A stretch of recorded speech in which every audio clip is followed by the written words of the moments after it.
Chairperson, if I may, we do have 6 members of the committee present currently. I will hand over to you now, Chairperson. We will get the other members as they do join us, but we have 6 members in the meeting currently.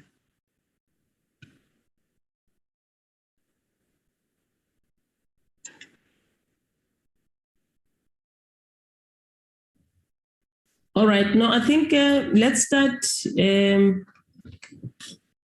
Brown, because we've got all of us issues of load shedding that might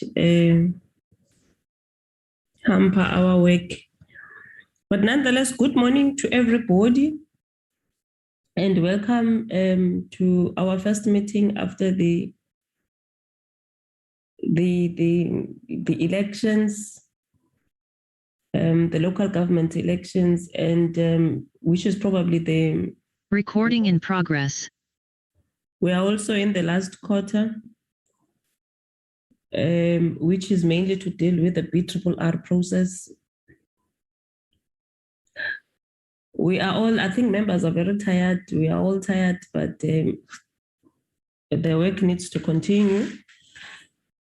We need to proceed, and we are also meeting when we are dealing with the National Senior Certificate Examinations, which has started already, but that is the reason also for this meeting, because as the Portfolio Committee, it is fair for us to understand how ready the department and Umalusi are to handle the 2021 examinations.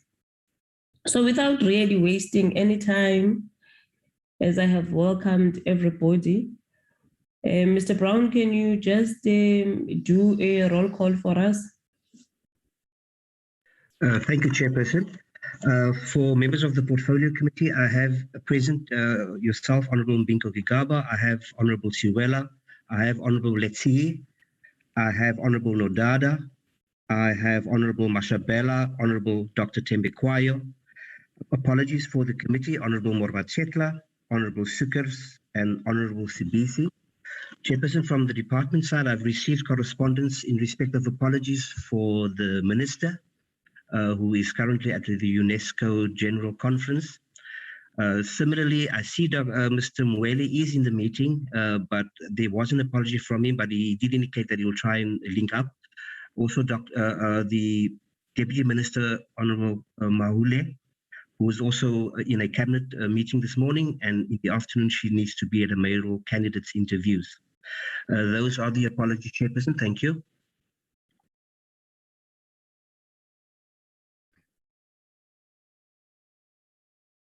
Thank you very much, Mr. Brown. Members, those are the apologies. I know Honorable Adwans is also having examinations now at 9. She will join the afternoon meeting. So, members, those are the apologies. And on the agenda, we are having the briefing by the department and the briefing from Umalusi on the 2021 examination readiness. Can I then ask members to adopt the agenda, and then we will adopt the minutes of the last meeting? Can we have adoption?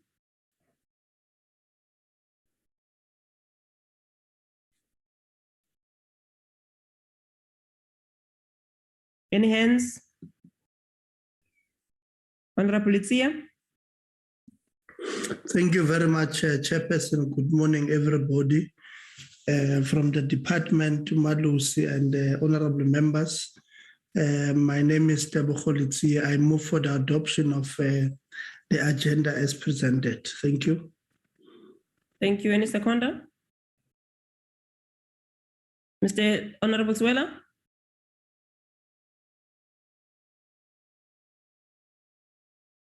Any seconder? I think he's got connectivity problems.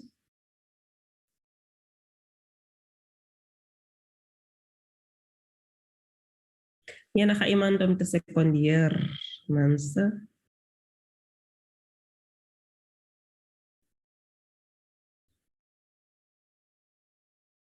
If it was allowed, I would also move for the adoption. I know it's not. That is the government. You can't. Who is a member that is in the, no, Tata, can you second the agenda?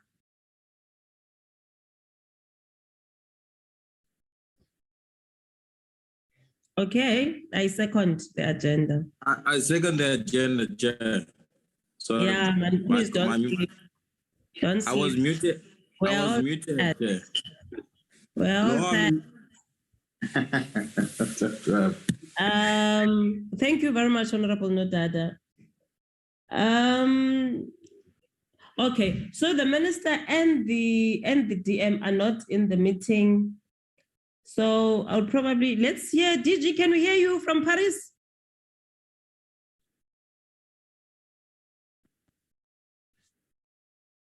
DG?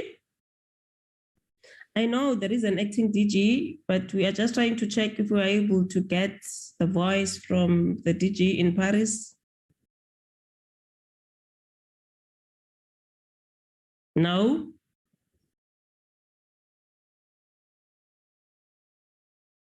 Okay. Acting DG? Good morning, Chair. Good morning, honorable members, and good morning to colleagues. DG did indicate to me, Chair, that he's got other engagements, but when he can listen in, that he will do so. And so I'm not surprised that he's not responding at the moment. Chairperson, we have a presentation in two parts.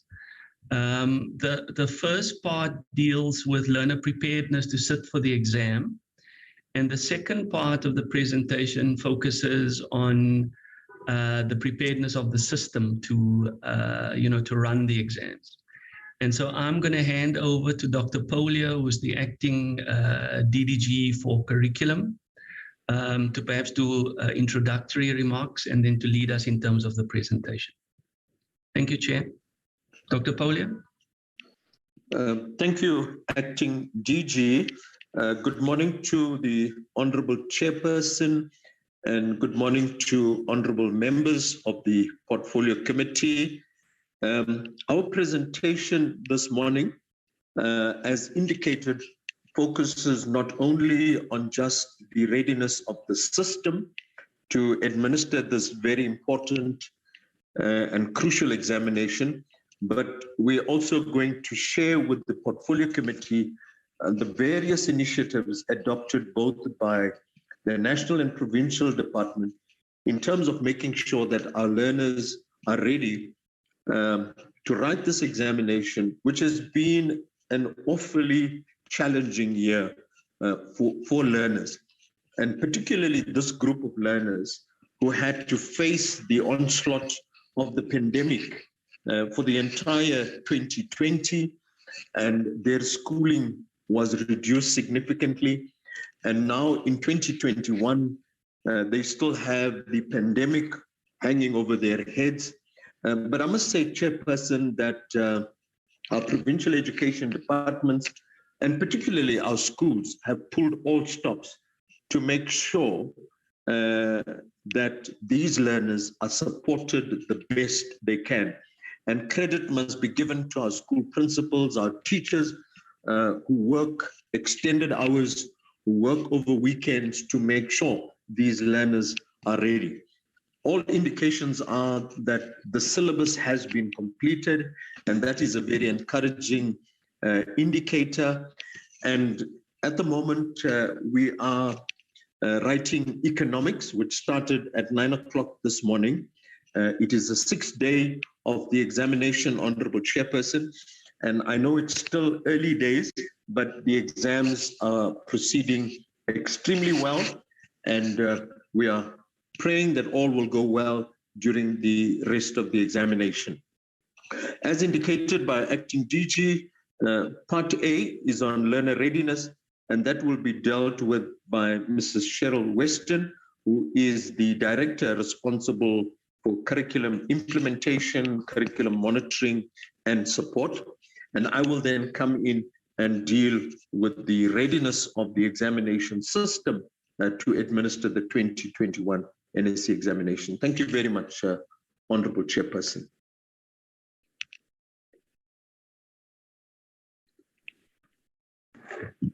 Good morning, Honorable Chairperson and the Honorable members of the committee, to our acting DG, our DG, the CEO, and all the senior managers that are present in the meeting. I will be dealing with the learner readiness section, and in my presentation, I will share or attempt to share with the committee all the efforts by the national and well as provincial departments and to some extent our schools to ensure that our learners are ready for the examination, which is currently in process. On the next slide, we will start by having really just a broad overview of who is this class of 2021. We know this class, as was indicated by Dr. Pulia, just that this class is really been a class that up until now has had to face the onslaught of COVID for the second year running. In 2020, not only were they subjected to rotational attendance, which resulted in these learners having lost at least half of their teaching and learning time that other cohorts were beneficiaries of. These learners also had a reduced academic year in 2021 with the late start of the academic year. But to a large extent, this year, we managed to, despite the COVID implications, really almost insulate this class as much as was possible under the circumstances. This class also had to face increased psychosocial challenges, which other classes had not faced to the extent that they have with the loss of fellow learners, teachers, family members, which is really unprecedented in this instance. As part of our planning, and this has not been a response to COVID, but it's part of our planning as we always innovate and amend and renew, we are also implementing a revised examination structure or examination protocol in a number of subjects. And this is also, this cohort, this class of 2021, will be the first class that's actually dealing with or sitting with an examination under this revised structure. We are implementing the examination, the amended section 4 of the CAPS, and this cohort is the first cohort that will be subjected to those amendments. As part of the recovery curriculum in 2021, this class had to deal not only with the grade 12 curriculum that all the other learners before them had dealt with, but in addition, the recovery curriculum had to make space for the grade 11 content that could not be covered in the year 2020 due to COVID. The trimmed curriculum, including assessment, has also impacted on them. As part of our assessment or our response to COVID-19, we opted to remove, for example, or reduce the end of year and June examinations or mid-year examinations in an effort to create more time and focus on teaching and learning as opposed to just assessment. So this is just a few of the odds that are stacked against this class. So really, when we started the year, at the beginning of this year, we all knew as a system what odds this class had to face. So the learner support focus areas, not only from the national department, but in all our provinces, focus on, for example, ICT, additional LTSM, extra tuition, monitoring and support, teacher development, psychosocial support, as well as curriculum support. I must hasten to add, what I will be sharing in this presentation is really over and above the mandatory teaching and learning that takes place in school during school hours. This is really trying to show what efforts the entire sector has went to ensure that these learners are supported. We start off by looking at curriculum implementation. As we know, one of our first priorities is to ensure that learners have covered the curriculum and in that way are able to deliver, in fact, at the end of the year.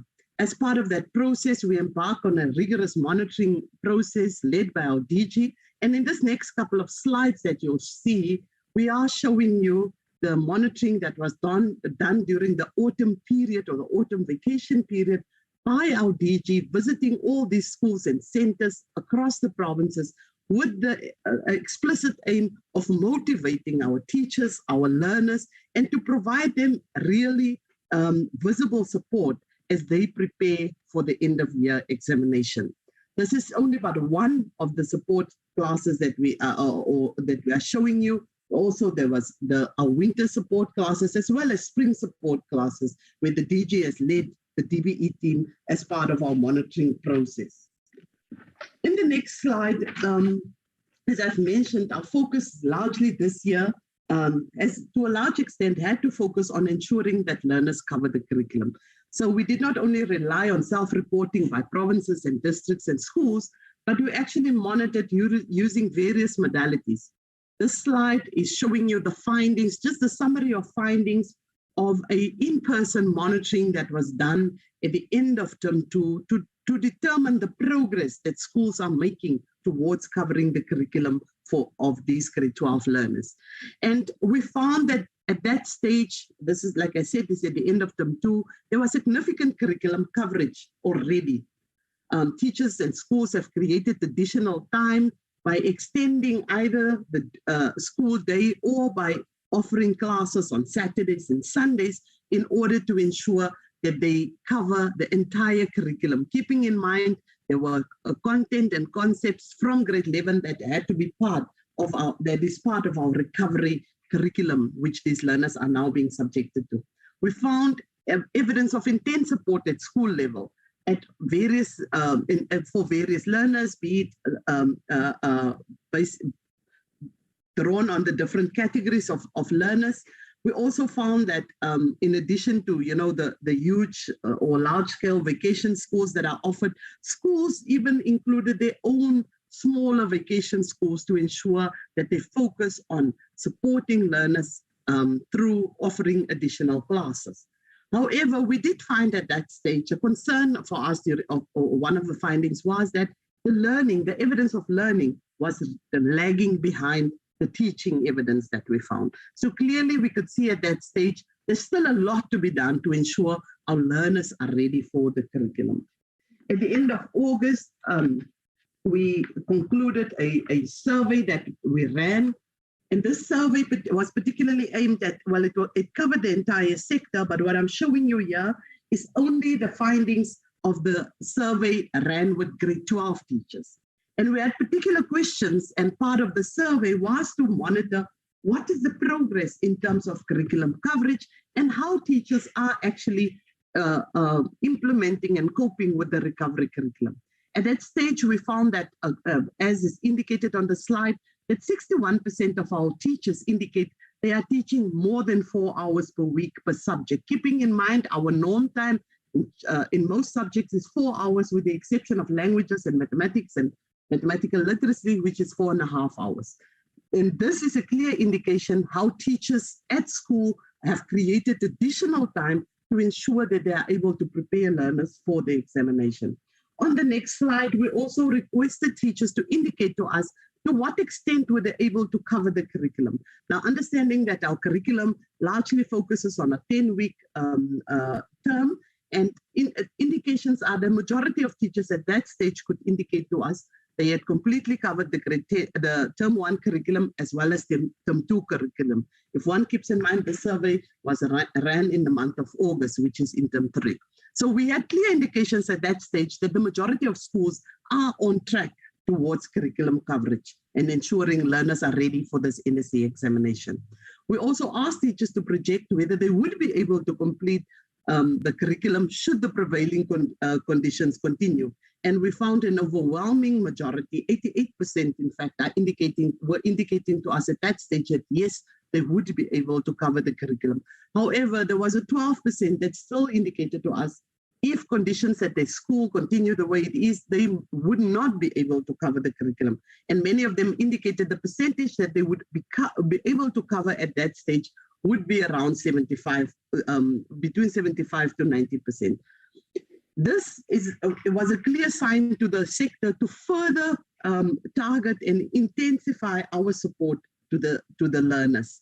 If we look on the next slide and further on in the presentation, I will share some of the findings around that those 12% that indicated they would not be able to cover the curriculum. In the support, as part of our support, ICT, we know, especially now with COVID, has played a bigger role. We always had ICT interventions in the past, but really since 2020 and even increasing in 2021, the scope of our ICT interventions has increased dramatically. And the focus, this is a flagship program of the department, together with our partners, that is run and supported by the National Department, focusing to ensure that there's learning continuity, even in a COVID environment. It focuses on catch-up, where learners may have missed classes, for example, due to comorbidities, learners who may be at home or learners who are infected at a particular stage.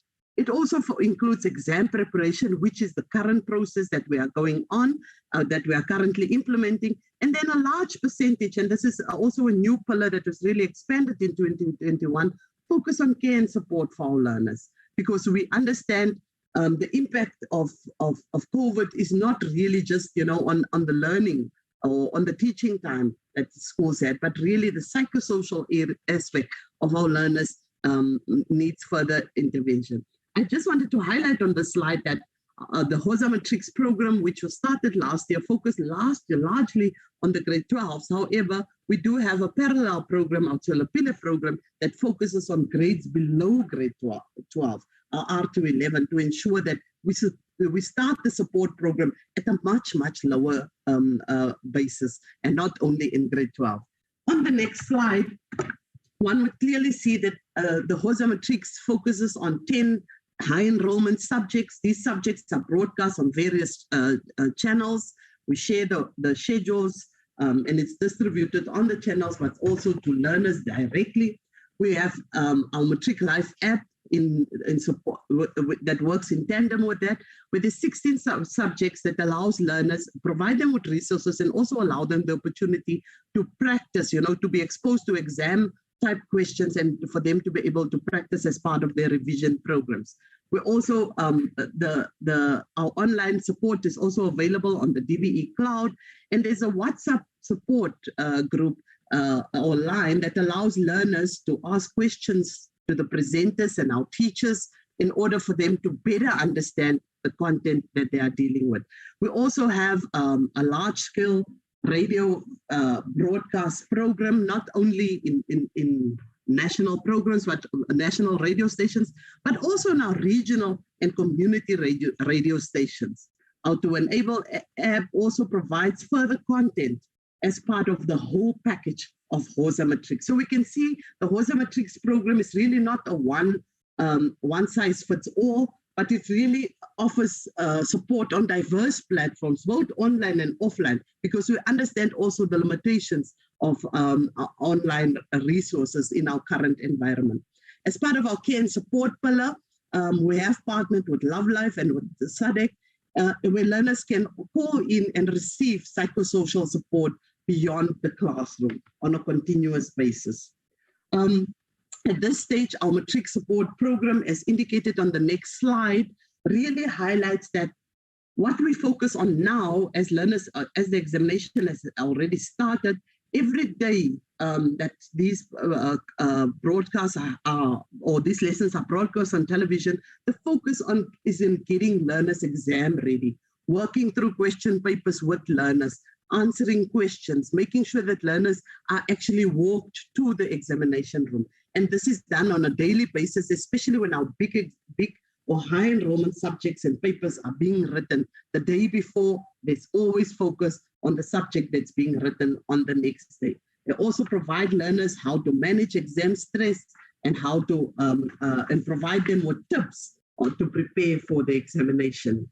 Another pillar of the support program is the parental support, which is on the next slide, that really focuses on supporting our parents to be able to support the learners. We understand and we found that during COVID, the support of our parents was really, in fact, it increased dramatically, first of all, but many of our parents also reported to us that they do not feel empowered enough to be able to support the learners. So therefore, one of the areas that our support is focusing on is really dedicated talk shows to parents on community radio stations to ensure that parents are supported to support their learners. And this is all done on the next slide in collaboration with a huge amount of partners. And without these partners, we would not be able to provide the type of support, online and offline support, to the class of 2021. And we are internally grateful how the entire country has rallied behind this class once again to ensure they are offered the best possible opportunity to obtain their NSCE support. As part of our ongoing ICT support at the DBE, we also have our digital content that is provided to provinces for further distribution to schools and learners. We also have, many of our provinces also have their own online support programs. We've got our Mindset broadcasting solutions. We've got our state-owned textbooks such as Siavula textbooks. And we also have virtual classrooms that, in partnership with a number of partners, we have created in order to really push learning on demand and to allow our learners every opportunity to learn and as they prepare for the final examinations. On the next slide, we look at our LTSM support. And I must again highlight in terms of LTSM, this is over and above the provision of textbooks to learners at schools. These are really, and this is just examples, that there's a whole host of examples, but this is just examples of the type of additional LTSM that is being provided both online and offline and in printed version to our learners. They cover all our high enrollment subjects, including our home languages. Study guides are being provided by the DBE, so these are free of charge on our websites and provided to the provinces for printing and further distribution to the schools. Our Siavula textbooks has also been proven to be a great help, especially during this process, as they are currently also available online and offline. If we look at the next slide, some of the further ICT-related support that we have for this learner are our partnership with the Vodacom eSchool and resources that are provided on a number of our partner websites. For example, the NECT being shown as one example there. So provinces have really went above and beyond the call of duty to ensure that this class receive every support that is possible in a number of provinces. And the next slides, and I won't go through all of them, but we have examples really of support and resources that were provided for each of the in each province to the class of 2022. And if one looks through just the type of support that has been provided, one would see there are printed materials, there are examination study guides, there are revision content that is being provided, there are lessons that learners can self-learn and self-study. There's online e-lessons, some of the resources, there's revision guidelines, and these focuses largely on our high enrollment subjects, as well as our radio lessons are proving to be really, to expand it in all provinces in terms of its reach and its growth as a sector. We also, on the next slides, would like to share with you the fact that the support that was provided, despite the COVID situation, which forced us to rethink how do we provide differentiated support to learners, because the needs of the learners are so varied. And it's important to note that our provinces were really very innovative to ensure that each category of learner that we have, whether it's a progressed learner, a learner at risk, or your high flyers, or your moderate learners, and they were in one, for example, one venue or one school for extra support classes, what is really differentiating is the dosage that was provided to each of the various groups. And we can see that each province did not follow a one-size-fits-all approach in terms of their support. They really focused on categorizing learners and then targeting or tailor-making the support to fit the learner needs. And this is examples from all the provinces really that we have. Now, vacation schools is really one of the biggest support programs, and that has grown over the years. However, it's important to note that in comparison to previous years, we have seen real differences in this when we monitored and compared the findings of this vacation schools of 2021 to previous years. For example, our autumn period was usually a period that our provinces used to use to focus on a smaller number of learners, for example, only your progressed learners. However, in 2020, because of the odds that are stacked against this class, we found that a number of provinces are now included all the learners in a dedicated at least 5-day session to ensure that all learners are receiving the support that they are required. We also find an increasing number in fact, an increase in terms of the scope and the beneficiaries of these support classes. If we look at our autumn classes as an example, on the next slide, we would see that the purpose for the classes, and this slide is just merely showing how many provinces were and schools were monitored during the periods by the DBE, as I said, led by our DG. The purpose of the classes, especially in autumn, one can clearly see from the findings that revision was the key focus of the classes. However, we found that in all the centers, it wasn't the only purpose. There were really a multi-pronged purposes that we found, for including curriculum coverage or syllabus completion and catch-up. Those were some of the biggest areas that we found, as well as support for our underperforming learners. If we look at the learners that we found at the centers, one can clearly see, and this is in stark contrast to previous years, where in previous years, we would largely be focusing on our categories, identified categories of learners. However, in this year, we found that in all the centers that we went to, the schools, it was compulsory for all grade 12 learners in a particular school to be at a particular center to receive the support. Whereas previously it would be compulsory just for several learners and then optional for the rest. But we found this change dramatically in 2022.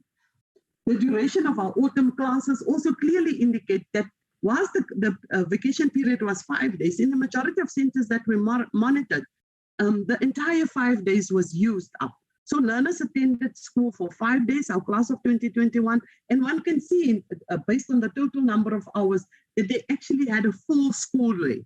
Some of them even attending school for more than 9-10 hours a day. Those were your residential camps where learners would be engaged in dedicated study or revision periods, even in the evenings or overnight. When we look at the attendance, because this is also a key, due to COVID, our number of residential centers or that provinces had really reduced drastically this year. And the focus was on walk-in or day schools. And this is particularly important because what one finds in a day school that if the support that is provided is not of quality, our learners would not be attending. So the attendance would be low. But in all the centers that we visit, we can see clearly that the attendance range in above 80%. And that is a clear indication that learners found these classes to be very, very helpful and useful. If we look at the next slide, which indicate the subjects that were offered, one can see the myriad of subjects that were offered. And important to note, the small subjects like dramatic arts, subjects like visual arts, subjects like technical sciences, music. Those are really small subjects which in the past were not part of the vacation school program. But this year in 2021, we saw all these subjects being included in order to ensure that every learner that writes the NSC examination is included. This slide indicates the home languages that were on offer, and we could clearly see that all home languages were included.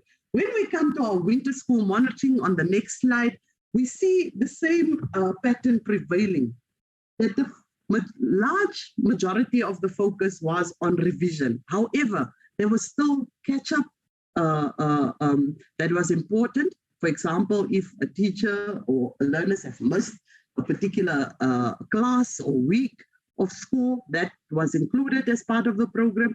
And then still 55% of the centers focused on curriculum coverage and syllabus completion. As I indicated when I started the presentation, that this class had to deal not only with the grade 12 curriculum, but even with the grade 11 curriculum of last year, which were not covered in a number of subjects.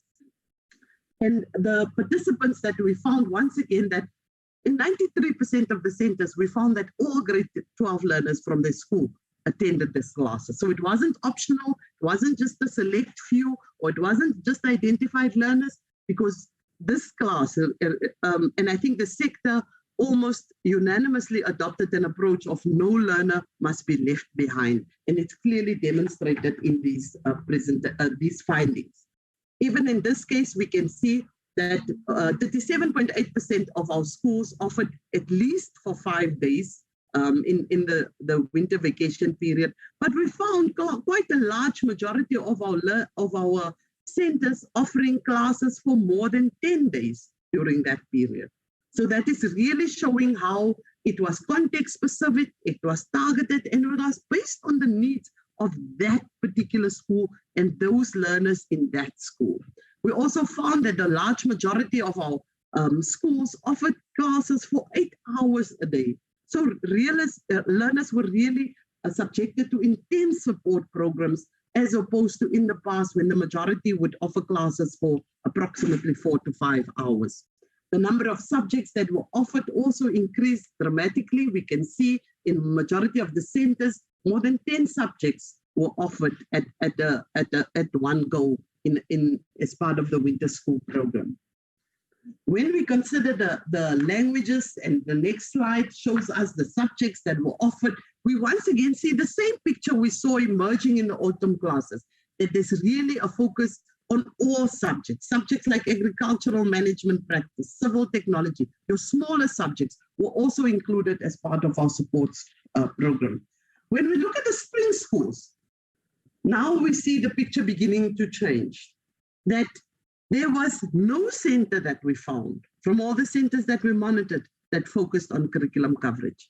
A clear indication that by now, all the efforts, all the additional time that was created during the year have paid off, and the focus can now largely be on revision, remediation, deepening the understanding and the learning of the learners. It's important to note also that in many of the spring schools that, and this is also, like I said, was offered in almost all the schools in the country, that the learner participants that were there, once again, all grade 12 learners were included. So it wasn't just learners offering particular subjects, etc., etc. If we look at the duration of the winter, of the spring classes in the next slide, we can clearly see that now our classes were offered, on the next slide, please. Our classes were offered for at least the entire 5 days of the holiday period, with a number of them, one can clearly see moving into 7 days, moving into 9 days, that was on offer, the classes were on offer for the learners. So that includes our weekends as well, not just the weekdays. So one can clearly see from on the next slide, indicating the subjects and the total number of hours that was spent per subject. On the next slide, please. One will then see that in most of the centers, the number of hours spent per subject during, for example, this was just the spring classes, the majority spent more in totality, if one consider the entire period, that learners received tuition, additional tuition per subject of at least 6 to 10 hours per subject. And that, I think, is really showing how the sector went above and beyond to ensure that the support to learners are intensified. Now, it's important to note that if one considers just our vacation schools, the autumn, the winter, the spring, one can clearly begin to understand that the class of 2020, on average, received at least 15 to 20 days of additional tuition for at least 6 to 8 hours on average per day. And in terms of subject support, individual subject support in its totality, on average, subjects received at least, or learners received support per subject of at least 20 hours in the total period, if one considers from autumn up to the spring vacation classes. The support doesn't end there. If we move on to our next area, we can see that once the spring vacation period ends and learners move into the examination period, historically, the support would have ended at the spring period. But it has now been a number of years and it is growing, and this year once again grew exponentially, that our last push, what we call our last push or final push support plans, are being implemented from term 4. And in many of the instances, and we've shared with you what's happening in the various provinces, but in many of the instances, one can clearly see that now structured revision programs are beginning. Those are tailor-made, and they are tailor-made based on learner performance in the preparatory examinations. Provinces analyze those results diagnostically to determine exactly what additional support learners need per subject in order to tailor-make the support program or the final push program that walks learners into the examination.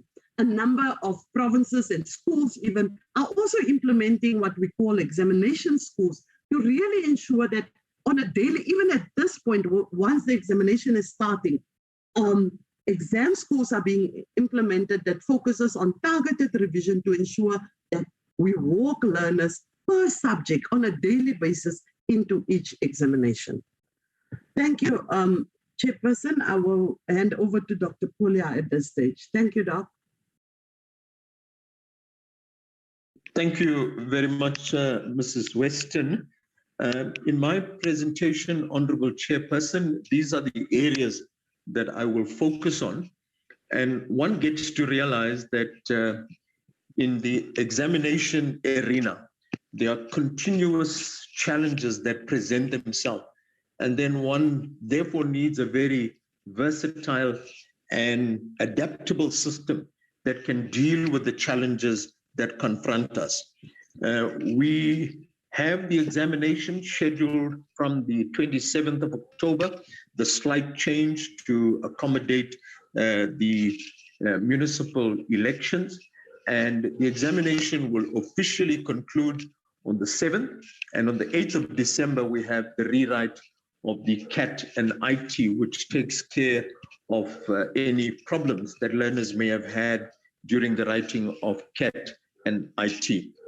We take comfort in the fact that this is our third examination under the COVID-19 environment, and therefore we think that the system has to some extent acclimatized to an examination under COVID-19, and that gives us some kind of confidence in approaching this examination.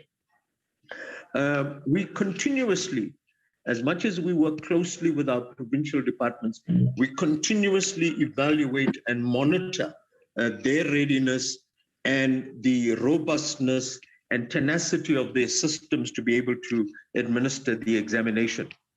In the next few slides, Honorable Chairperson, I'll be looking at the size and scope of this examination.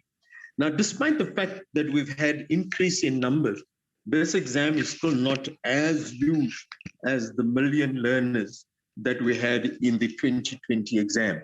But what is interesting is that we're seeing an increase in numbers, and the increase in numbers confirms that there is a positive, because there has been some kind of commentators indicating that there's a dropout. But if one looks at the grade 12 figures, one confirms that there is in fact a positive shift in terms of enrollments in the system. Looking at the part-time enrollments on the next slide, there's also a positive sign here, Honorable Chairperson. From the 117,000 candidates in 2020, we now have 162,000 candidates, an increase of more than 40,000 candidates. Now, one would assume, and one sees the low figures in 2020, where a number of part-time candidates would not have pitched to write the exam, but they are now all returning as seen by the 162,000. In this slide, we're comparing the full-time enrollments of 2020 with 2021, and one sees the significant increase across all provinces and the total increase of 128,451. In the next slide, we graphically represent, that slide is not on your presentation, but here we're comparing the part-time enrollments, and the part-time enrollments have also increased across all provinces. On the next slide, we look at the graphical comparison of the part-time enrollments 2020 and 2021. And on the next slide, we then look at the subject enrollments.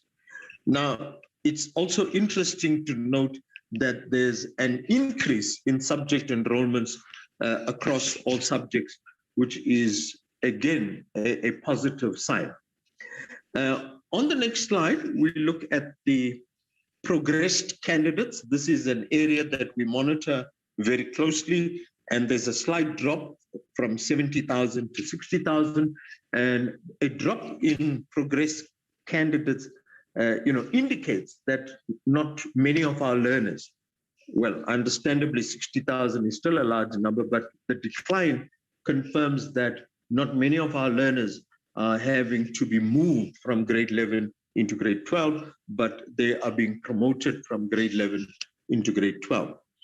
This slide gives us an indication of the exam centers, 6,326 public schools that serve as exam centers, 526 independent schools which are used as exam centers, and 326 what we refer to as designated centers.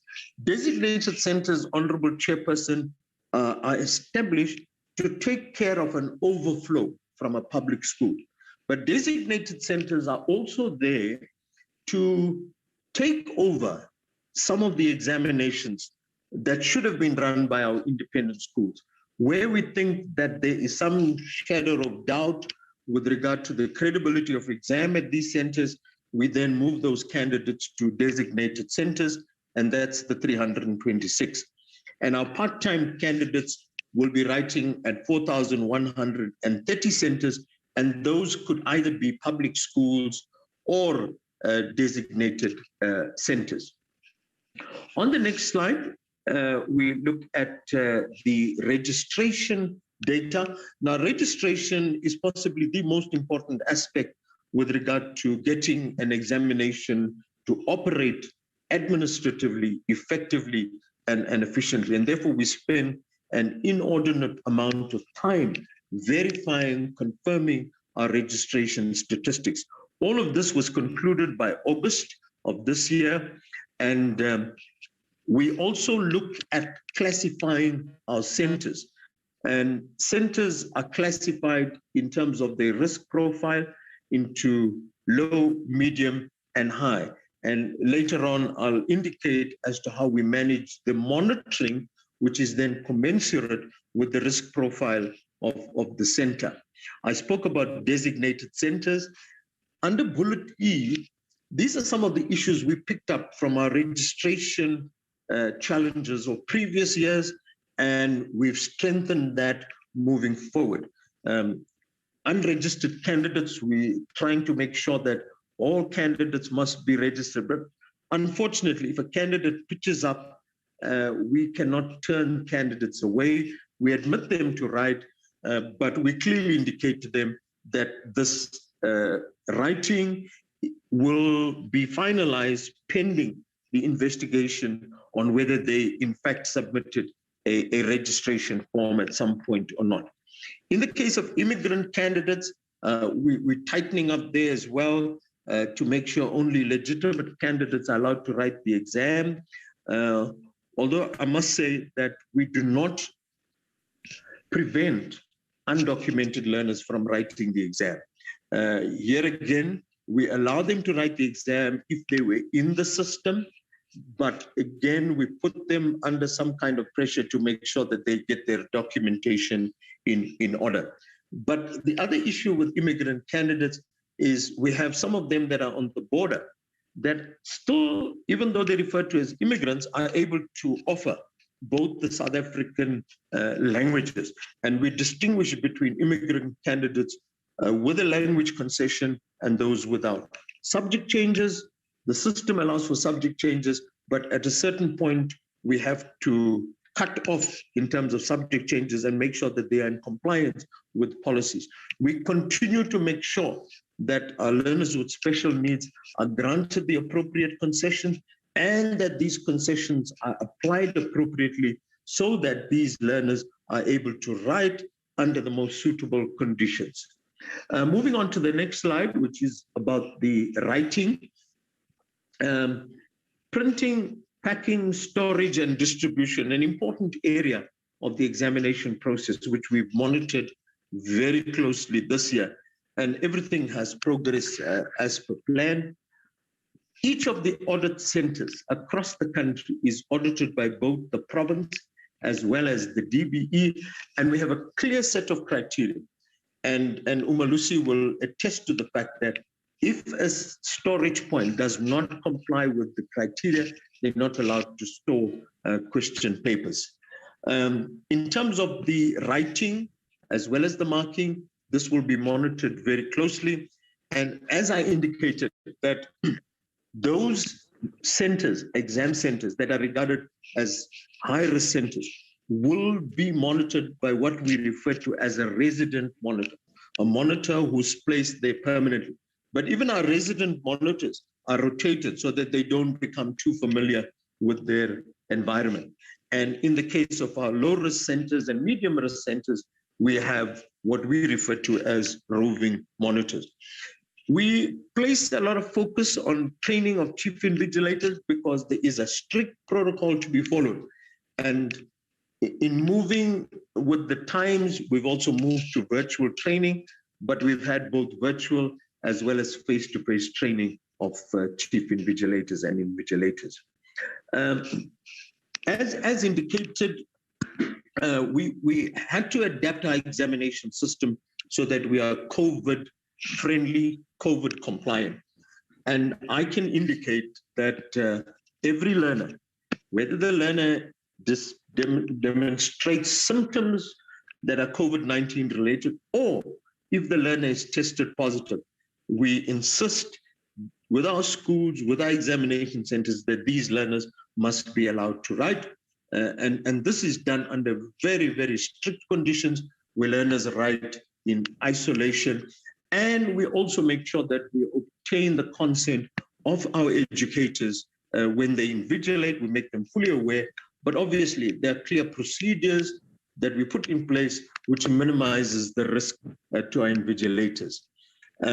I spoke about the designated centers, which some provinces have, which not only used for overflow, but are also used for candidates that test positive. Again, strict compliance with our protocol and writing is observed across all centers. I spoke about concessions, and that certainly has been one of our focus points for this year, to make sure that we deal with our learners with special needs appropriately. Moving on to the monitoring of the exam, we've come to realize that despite all the training, despite all the information sharing, it is critical that our examination centers be monitored, simply because the human element can always creep in, and there is always the temptation to, not to be compliant with what is required. And obviously, given the high stakes nature of this exam, there could be the propensity to break the rules. and gain unfair advantage. And we have now placed a minimum of 70% of our exam centers must be monitored on a daily basis. But I can say that a number of our provinces have gone beyond the 70%. A large province like Gauteng monitors every examination center on a daily basis. The same applies with KZN, where they attempt to monitor every center on a daily basis. The DBE in turn has about 90 monitors that we deploy that verify that which is supposed to be done by the monitors. And here again, monitors are not just deployed, they are properly trained so that they understand the protocol. And we always insist that they must be least intrusive when entering an examination venue. We monitor the monitoring plans, evaluate them, and make sure that they cover whatever is required. Moving on to marking, and this is another very, very important component. The 41,596 markers have been appointed based on very stringent criteria which are prescribed in the PAM document.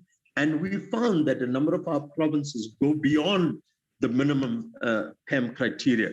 We've used performance in previous examination as one yardstick, as one criteria that is used as an add-on besides the PAM criteria to make sure that we appoint the best markers. We've also brought in other mechanisms where markers, before they start marking, must show that they can comply with what we refer to as the tolerance range. We allow for a minor tolerance variation. And if they're unable to comply with the tolerance range, we don't grant them authorization, which means that they are not able to mark. On the next slide, we look at the number of marking centers. We have a total of 194 marking centers. And the DBE, as much as we've been established as a policy and monitoring department, but we also run a marking center. And the one marking center managed by the DBE takes care of subjects where provincial departments may not have the expertise because of the very small numbers. And we have more than 200 markers that we manage at one of the schools in Pretoria that is used as a marking center. In terms of our marking centers, there's strict compliance with COVID-19 requirements in terms of having a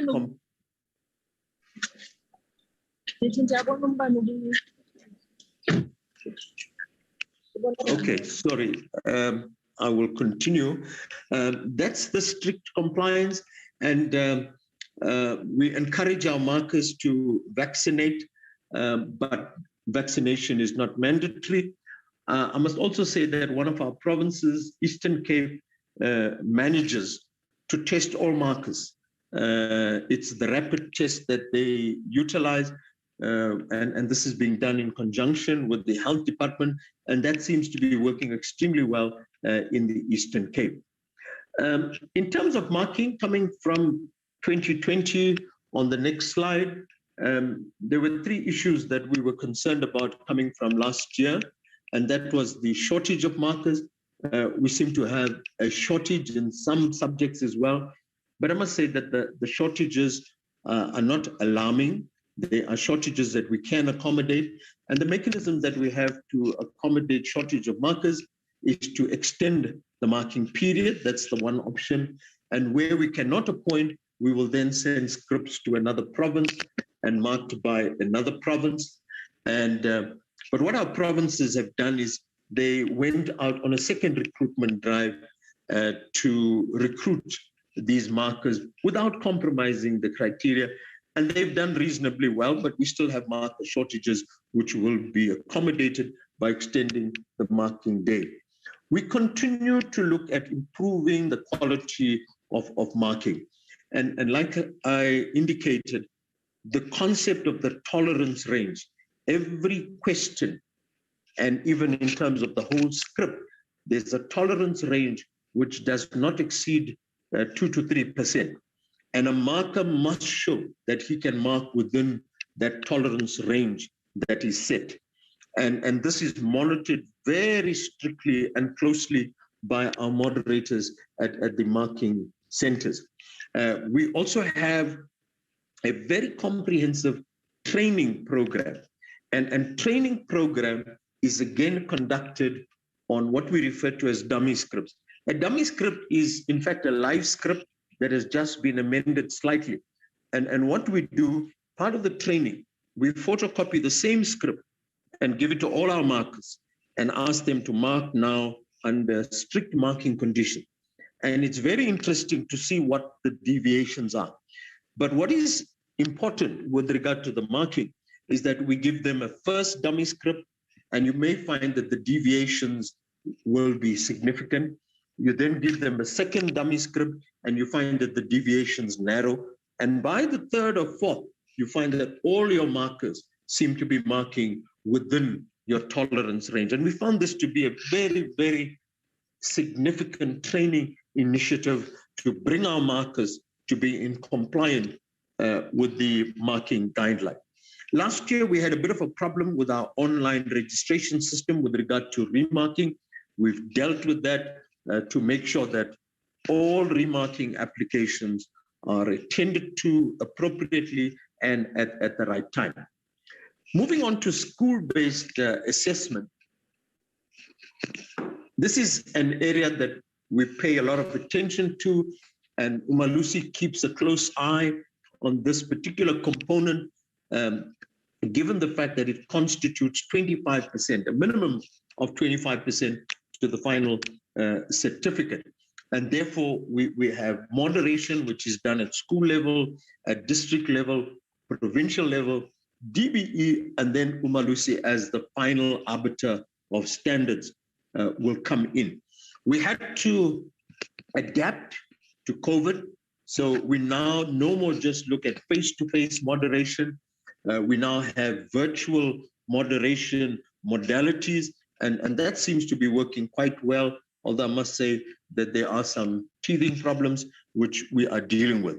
In this year, we paid specific attention to our practical subjects, our oral subjects, particularly the art subjects, so that we look at the practical component and to what extent have the practical components been impacted by COVID.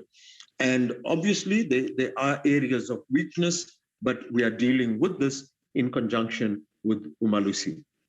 And then moving on to management of irregularities on the next slide. I must say that provinces are doing the best they can to avoid any kind of an irregularity. We have what we call administrative errors and omissions, and those are as a result of, for example, a chief invigilator not following the protocol, and that is steadily diminishing, and we're getting all exam functionaries to comply with the rules and regulations of exam.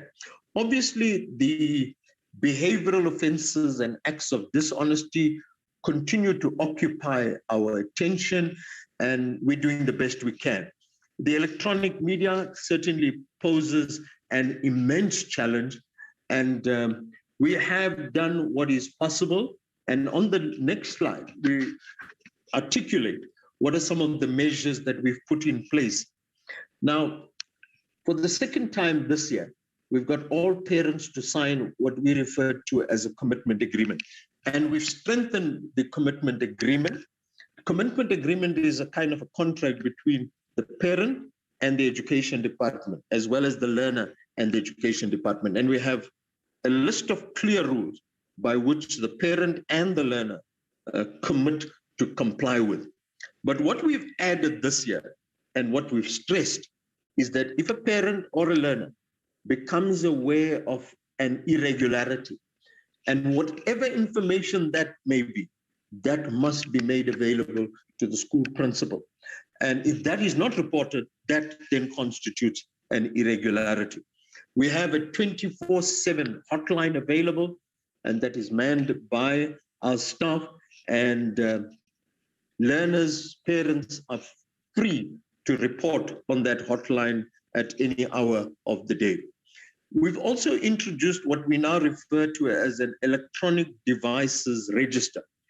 Every candidate must register with all the details, his or her device that he or she will be using during the examination period. And we thought this was necessary simply because in our investigation last year, one of the weaknesses was, firstly, there was trouble getting the devices in because this had to be a voluntary submission. But secondly, a number of our learners did not submit their primary devices. They would have submitted a second cell phone, or the cell phone that was submitted had information deleted. And we thought by having this electronic devices register, it places some kind of control over the management of these electronic devices. We have embarked on a massive advocacy campaign, through circulars, exam instruction, and obviously through our communication services.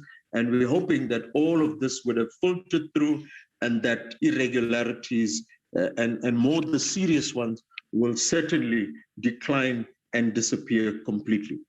With regard to mark capturing, which is on the next slide, this is also an important process. Our mark capture centers are all established. Data capturers have been appointed. We've also asked our provinces to make sure that they have generators, for mark capture centers, because the period for mark capture is very limited, and we cannot have ESCOM, interrupting our plans, and therefore generators will have to be looked at as an option. We continue to adopt the double capture method so that correctness of mark capture is to a large degree then guaranteed. Moving on to the next slide, and I'm moving towards closure. We're looking at the risk, and Umalusi rightfully has adopted a risk-based approach. And we've also, and we continuously look at risk. And in our current environment, a fourth wave, is a likelihood, but we think that we will be able to manage that within all the mechanisms that we have in place. There's always the concern about protest actions and disruptions to exam, but the relationship we have with our NADJOC as well as the ProfJOC will assist us in this case. We also have a clear dispensation in place whereby if a learner for some reason is unable to pitch up at his or her examination center, the candidate can then write at the closest examination center. We also are guarding against infections at exam centers, infections at marking centers, and there's always a contingency plan in place to take care of the peak or the rise in infections at any center if that has to occur. And I think in terms of the leakage, I did point out what we are doing to avoid a recurrence of last year. On this, the penultimate slide, we look at the critical dates by when some of the critical processes must be completed. I think the important date is the Umalusi standardization meeting on the 6th of January 2022, and there's a lot of preparation that goes into this very important meeting. And the ministerial announcement to which our members of Portfolio Committee will be participating on the 20th of January 2022, and then the final release by our MSCs to candidates on the 21st of January. In conclusion, Honorable Chairperson, I think this is indeed a tough time for the class of 2021, but I believe that the support provided by the Education Department has done whatever is possible to make sure that the curriculum is covered, but also to make sure that they are able to write the examination under the most conducive conditions. I understand that the load shedding is not doing us any favors in the process, but we're making sure that our learners are able to cope under these very difficult circumstances. And we want to thank the Portfolio Committee for their support in rallying behind our schools, provincial departments, in making sure that under difficult conditions that we will be able to allow these candidates to give up their best. In conclusion, I think as a sector, we are cautiously optimistic, taking note of all the challenges that this class of 2021 will yield improved outcomes across the board. Thank you very much, Honorable Chairperson.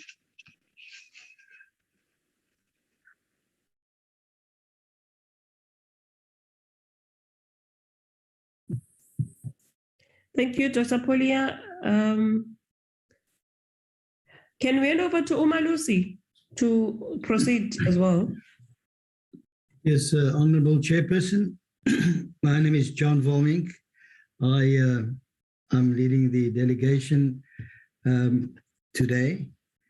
I greet you, Honorable Chairperson, Mr. Binko Gigaba. I also greet the members, the honorable members of the Portfolio Committee on Basic Education and the officials of the DBE. Please allow me just for the record to introduce our delegation from Umalusi is Dr. Rakumetsi, the CEO, Mazodwa Modibakwani, Executive Manager, Quality Assurance and Monitoring, Mr. Emmanuel Sibanda, Executive Manager, Qualifications and Research, Ms. Mary Louise Madalani, Senior Manager of Quality Assurance of Assessment for School Qualifications, and then Dr. Lucky Ditoanyani, Senior Manager, Public Relations and Communications, and lastly, Mr. Andy Tulo, Manager of Monitoring and Evaluation. Honorable Chair, I'm truly honored to lead the Umalusi delegation in this important meeting to present our work in relation to the DBE's state of readiness to conduct, administer, and manage the November 2021 NSC examinations. As has been pointed out since last year, the nations of the world have been reeling under the impact and devastating effects of the COVID-19 pandemic, which continues to be a significant factor in everything we do and how we arrange our lives, and certainly how we approach our work within the education sector, also as has been pointed out. Needless to say, the current academic year in South Africa has been negatively affected by the national lockdown regulations associated with the pandemic, as has been detailed by Ms. Watson. There is no doubt that valuable teaching and learning time was lost due to the pandemic. However, I'm sure that the department, as reported, will find a way, measures that they will point out that they will apply measures to mitigate the effects of the pandemic on curriculum recovery, as you've heard. Notably, Umalusi has managed to put precautionary measures in place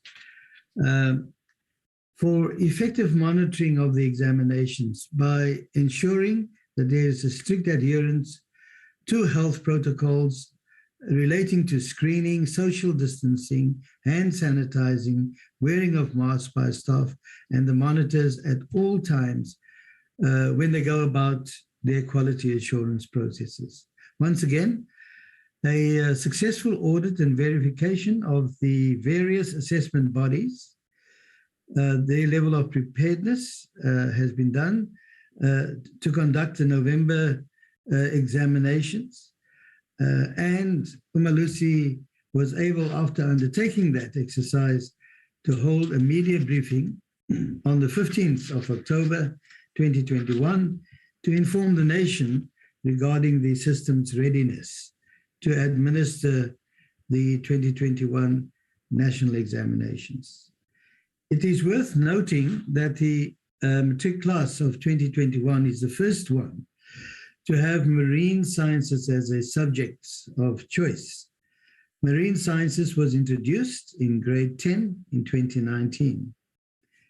The DBE has revised the marking norms of 55 subjects to accommodate the changes in the subject structure of several subjects due to revision in the CAPS policy statements. These changes were implemented for the first time in grade 12 in 2021. The revised marking norms will ensure that the 2021 cohort of learners are not disadvantaged due to changes in the CAPS or the year in which they are writing their national senior certificate examinations. One of the Umalusi's legislative mandates is to ensure that assessment bodies conduct credible assessments and examinations of the qualifications registered on the General and Further Education and Training Qualifications Sub-Framework.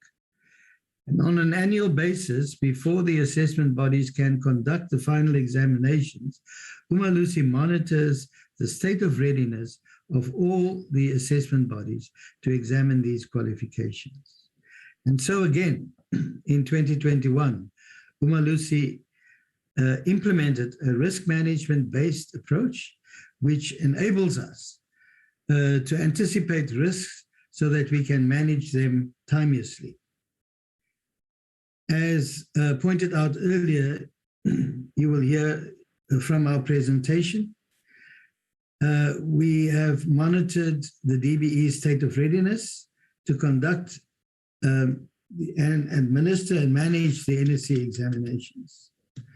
And so in conclusion, I wish to express my gratitude and appreciation to the DBE for making the necessary preparations for the November 2021 National Senior Certificate under these trying circumstances, and hope that the findings made during the different stages of our quality assurance processes were addressed before the commencement of the examinations. Before I hand over to Dr. Rakumetsi, Chairperson, I have to apologize for not being able to stay for the duration of the meeting. I'm actually, you could hear by my scratchy voice that I am in a cold place. I'm in Lisbon, in Portugal, and I have another pressing engagement to which I will attend. So I request your permission that I leave the meeting during the course of the Umalusi presentation.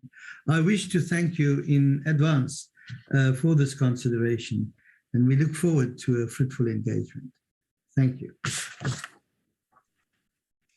Thank you, Chairperson. With your permission, I'm going to proceed. And thank you very much, Professor Volmink, Honorable Chairperson of the Portfolio Committee on Basic Education, honorable members of the Portfolio Committee, DG, Acting DG, colleagues from Umalusi, and colleagues from the Department of Basic Education.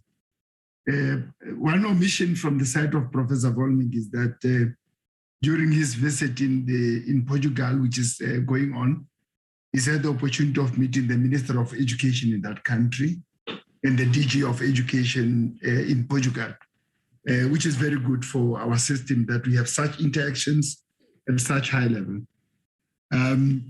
This is just in passing, a chairperson, and gloating about what the chairperson is experiencing there. Marie-Louise, are you able to show the presentation with your permission, Chair?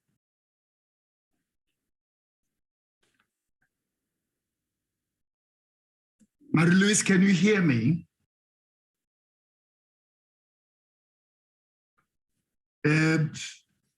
Llewellyn, are you able to share the presentation or give Marie-Louise the rights to share? I have given the rights to share. If Ms. Marie-Louise can, if she's having challenges, I will try from my side. I am trying to share. Is it not showing? Not yet. It is coming. There we go. Thank you very much. Chairperson, with your permission, I proceed. I'm going to be talking to the presentation outline, which is going to indicate the areas that we'll be touching on. We'll be touching on the Umalusi mandate and regulatory framework. That will be done by me, and then the framework for quality assurance of assessment. That will be done by me, and the state of readiness by Marie-Louise Madalani, Senior Manager for Quality Assurance of Assessment at Umalusi.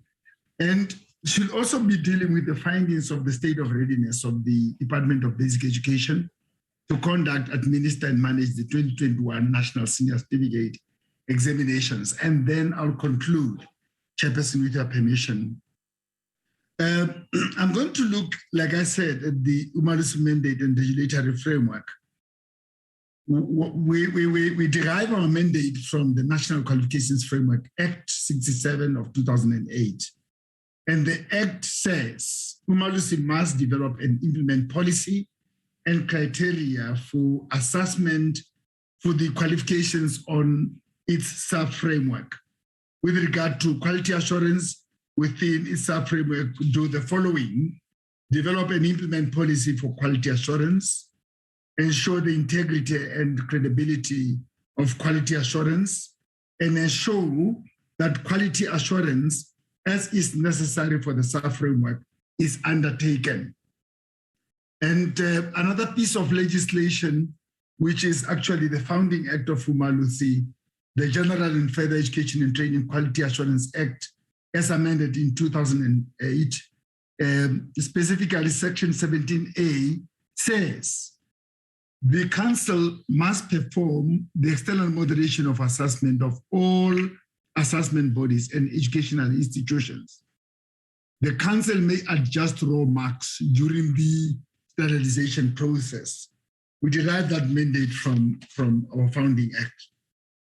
Further, that the Council must, with the concurrence of the Director General, and after consultation with the relevant assessment body or education institution, approve the publication of the results of learners if the Council is satisfied that the assessment body or education institution has conducted the assessment free from any irregularity that may jeopardize the integrity of the assessment or its outcome, complied with the requirements prescribed by the Council for conducting assessments, applied the standards prescribed by the Council, which a learner is required to comply with in order to obtain a certificate.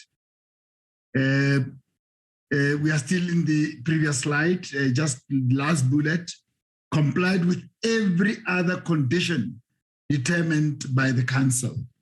That is very important. And then going to the next slide and going to the framework for quality assurance of assessment. Quality assurance of assessment is conducted to ensure that assessment leading to the award of certificates in schools, adult education centers, TVET colleges is of the required standard. This in order to ensure that the certificates issued by Umalusi are credible. We have to ensure, in order to protect the standing of the certificates, the currency of the certificates, we have to go through these processes to ensure the credibility of these certificates.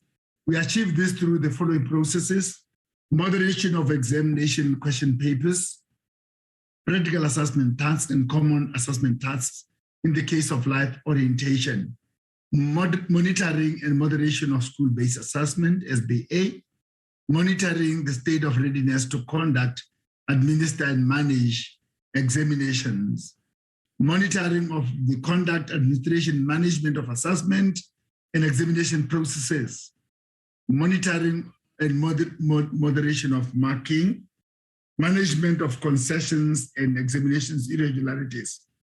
And we also do the standardization of assessment outcomes. At a point when we are satisfied that everything has gone well, we approve the publication of the results of learners, as indicated in the timetable that Dr. Polia showed. that the assessment body has conducted the assessment free from any irregularities that might jeopardize the integrity of the assessment. And finally, we issue certificates to learners who have met the requirements for the qualification. Chairperson, with your permission, I'm going to now hand over to Member Luis Madalani to talk on the state of readiness and other elements of the presentation. Thank you very much. Marie-Louise? Thank you, CEO. Good morning, Honorable Chairperson, Honorable Portfolio Committee members, senior management and colleagues from the DBE. Also, good morning to Prof. Volmink, as well as the colleagues from Umalusi. I'm going to be talking to the state of readiness that Umalusi has conducted on the DBE.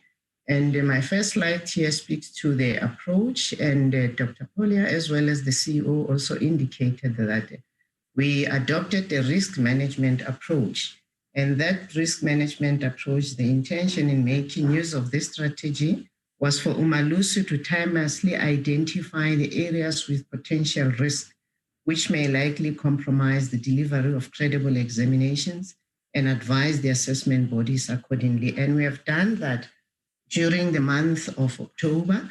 And at that point, we were able to advise the Department of Basic Education on our concerns, of which we now understand that the most of those have been attended to. With those words, I'm trying to say the state of readiness that I'm going to present the report to you now, it is a report based on the findings as they were either in September or October, but not the state as we speak. Most of the issues Dr. Polio has spoken to and indicated how those were addressed after we have identified them. Now, the approach that we took was to look at the desktop evaluation reports that were submitted to us by the department. Then we did a risk analysis on those and then provided feedback. And evidence-based audits was done also on the DBE and the PEDs. This is the approach summary, what the DBE approach was and the procedure that followed. The DBE conducted review meetings of the different PEDs.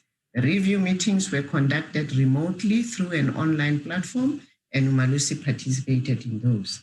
The DBE state of readiness of the PEDs, they conducted that, and the state of readiness presentations were received, and Umalusi conducted its independent audit of the PED readiness. The DBE state of readiness report, the DBE state of readiness report was received, and we evaluated that report. This approach was instrumental in providing useful information in the finalization of the report that we presented as far as what we found as far as the verification of the state of readiness. Now here I'm going to look at it's a brief key findings on the level of readiness to conduct, administer, and manage examinations as at October 2021. Status on key examination processes. The 2021 registration of candidates was finalized and final enrollments information was availed. The PEDs were found to be ready to provide the registered candidates with admission letters for the 2021 November examination cycle. The question papers at that stage for that examination were moderated and approved on time, and consignments for their printing were also managed successfully by the DBE. And all PEDs commenced with the selection and appointment of marker personnel, and Umalusi verification of appointed markers were conducted successfully. Shortages were noted at 3 PEDs and communicated to the DG, and those are currently being addressed, or some of them have already been addressed, as Dr. Collier has indicated. I'm now going to look at the findings as per the focus areas that Umalusi use to verify or also monitor the state of readiness of assessment bodies. Firstly, we look at management issues, and staff capacity is one of them. Then in our findings, we realized that staff shortage was found to be a national challenge, and it ran a threat throughout all the PEDs. The filling of vacancies remains a systematic challenge, and the current budget cuts does not really assist in this manner. However, the PEDs put measures in place to ensure that examination deliverables are not compromised.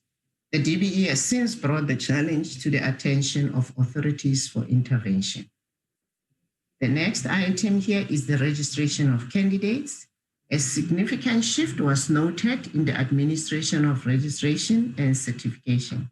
PEDs considered the decentralization of registration function to the district. And in a way, this initiative by the DBE and the PDEs aimed to bring the service closer to the communities. Process of registration of immigrant candidates was finalized. Dr. Polia spoke to that in full. And as Umalusi, we verified that and we found it to be in place.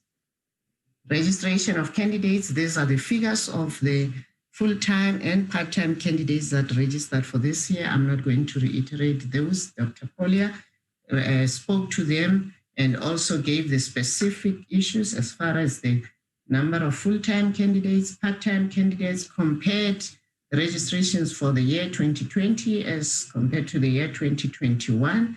He also looked at subject registrations, which we don't have here, but we were satisfied with the registration of candidates as well.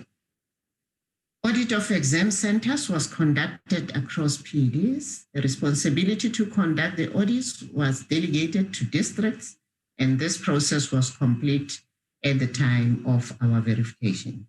The PED put risk management strategies in place to manage the independent schools during the administration of exams, and Dr. Polia spoke to that at length. All the 9 PEDs complied with the accreditation concession requirements as required by Umalusi.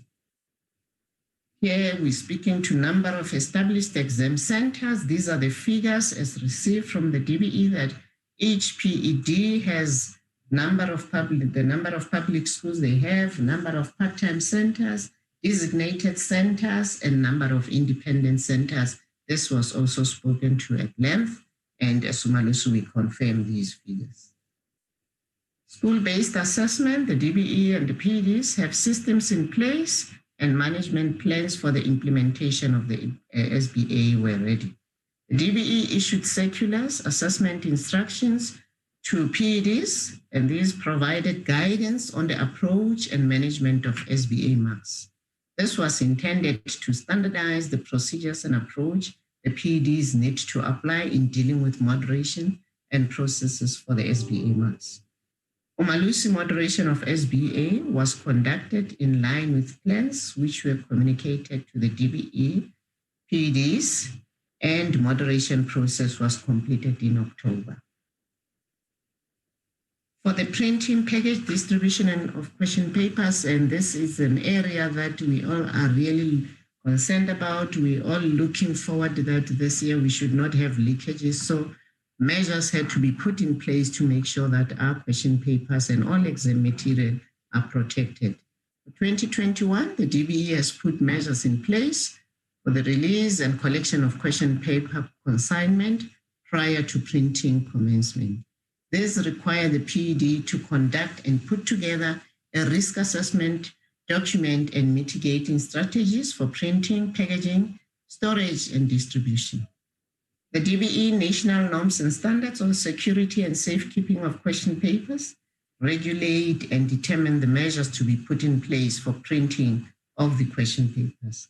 High-risk measures were displayed across all printing facilities, and access control into the building where printing is going to take place was strengthened. For example, detectors for unauthorized material at access points were installed. Additional surveillance cameras in areas where question papers are stitched. And that means in those areas where question papers are going to be stapled and put into booklets and packaging is taking place, surveillance cameras must be there and be visible and operational. The DBE conducted an audit of the government printing works to evaluate the security measures in place to mitigate the potential risks in the printing warehouse.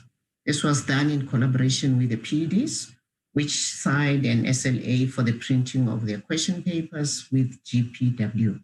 And Umalusi verified the DBE processes and was satisfied with all measures at the GPW. Vetting of staff was another security measure that the GPW had put in place and managed closely. Confidentiality declaration forms of appointed staff assigned to work in the printing warehouse and packaging of exam material were signed. All PDs were expected to apply the requirements stringently, and that was complied with. The printing of the November 2021 question papers commenced in line with all PDs management plans for printing of these national question papers. And as at 15 October, 8 PEDs successfully secured and signed contracts with service providers who would be responsible for the printing of their November question papers, except for the Free State PED, who had an incomplete procurement of services for printing at that time. The DBE, in collaboration with the PEDs, ensured that management plans for printing, packaging, and distribution of examination question papers and related materials was in place and reported on. Measures for quality assurance of printing consignments were in place. The level of security at storage rooms across the printing warehouses were strengthened. For example, all storage points had to meet the measure criteria, which was non-negotiable. Strong room managers were appointed in writing in all instances. Declaration of accountability and confidentiality were signed. The DBE standardized protocols on health and safety was to be complied with, and strict adherence on compliance was reported. Measures for managing storage facilities were put in place and will be monitored closely. Now, I spoke of criteria that was non-negotiable in the previous slide, and here the criteria is listed. The major criteria that we expected that each of the nodal points should have, it's a strong room space should be sufficient, security guards around the area, double locking of the strong room, level of key holder storage of the manager. Those are the things that when the nodal points, when the centers were being monitored, checked on, these were the things that were looked at. And those centers that were found to be meeting this were then given a nod that they can then conduct the examinations. And additional criteria was the location, lighting, armed response, an alarm system, and CCTV monitoring. So these, this criteria, the criteria listed here will definitely make sure that the examination material is secured. There were PEDs which partially approved some of the nodal points, and these were disqualified by the DBE when they did their monitoring. And since they did not meet the measure criteria, which for 2021 was non-negotiable, and they were required then that they should address the limitations before the storage of question papers could take place in those question paper safes that they have in their PEDs. The DBE encouraged the adaptation of 3-tier monitoring model hierarchy as a national monitoring approach. This implies that monitoring will be conducted at provincial level, district, and second level. Dr. Polia spoke at length on this one. And the DBE set a monitoring target of a minimum of 70%. But like he has indicated, there are PEDs that are able to go to at least 100%. And that in our evaluation of the state of readiness, we found that there are plans in place that the PEDs will be able to meet the 70% and some will meet the 100%. Furthermore, the DBE promoted the integrated monitoring model, which was intended to strengthen the monitoring across levels of the examination system. However, as at 15 October, the PEDs were in the process of finalizing making submissions of such plans to the DBE. The standardized national protocols on health and safety for the monitoring of the writing of examinations were developed and strict adherence to these protocols will be monitored across the provinces, districts, and the examinations. And Umalusi is also monitoring the conduct of the examinations. Blended approaches were adopted for ensuring that training of officials was conducted safely due to the prevailing of COVID-19 pandemic. And it is worth noting that the officials that are actually taking part in the conduct of the examinations and marking need to be trained so that we do not have occurrences where they do not understand the regulations. Hence, the DBE has conducted the training, and it took a form of either face-to-face training sessions or online electronic platform training sessions. And that was done prior to the examination. You can see it was completed by the 23rd of September. Monitoring strategies to ensure effective conduct, admin, and management of credible examinations across the 9 PEDs were found to be in place. Audit of all exam centers was enforced in 2029, taking into consideration guidelines issued to curb the spread of COVID-19. The following was the status in relation to the examination centers. Each of the 9 PEDs have profiled the exam centers according to their risk levels, either high, medium, or low, and this was national criteria which each of the PD had to comply with. In line with the national approach, administration of examinations in all high-risk centers will be taken over by the provincial departments. All candidates, including those who tested positive for COVID-19 or displayed symptoms, would be allowed to write the examinations. And in such instances, examination centers would establish isolation centers to cater for the candidates who might need to write exams under strict COVID-19. And we heard from Dr. Polia how the invigilators will also be then protected from infection in that area. Designated centers were established to accommodate candidates from independent centers, and the centers will be closely monitored by the PEDs. More stringent measures to curb compromise of the exam integrity and credibility were in place. For high-risk centers, for example, the deployment of resident monitors to all identified high-risk centers were initiated. Some of the PED extended the scope of invigilation and since finalized the appointment of private invigilators to strengthen the invigilation. Training of chief invigilators took place as per the PED's plans and were completed successfully. However, there was no indication of plans to monitor the training which the examination centers were to conduct for invigilators. The DBE made significant effort to ensure that the November examinations would be monitored closely by appointed part-time monitors to be deployed across the province for monitoring purposes, and Dr. Polia also spoke to that. A concern of limited resources in KwaZulu-Natal, which was likely to impact on the PED inability to meet the desired monitoring coverage as requested by the DBE, was noted.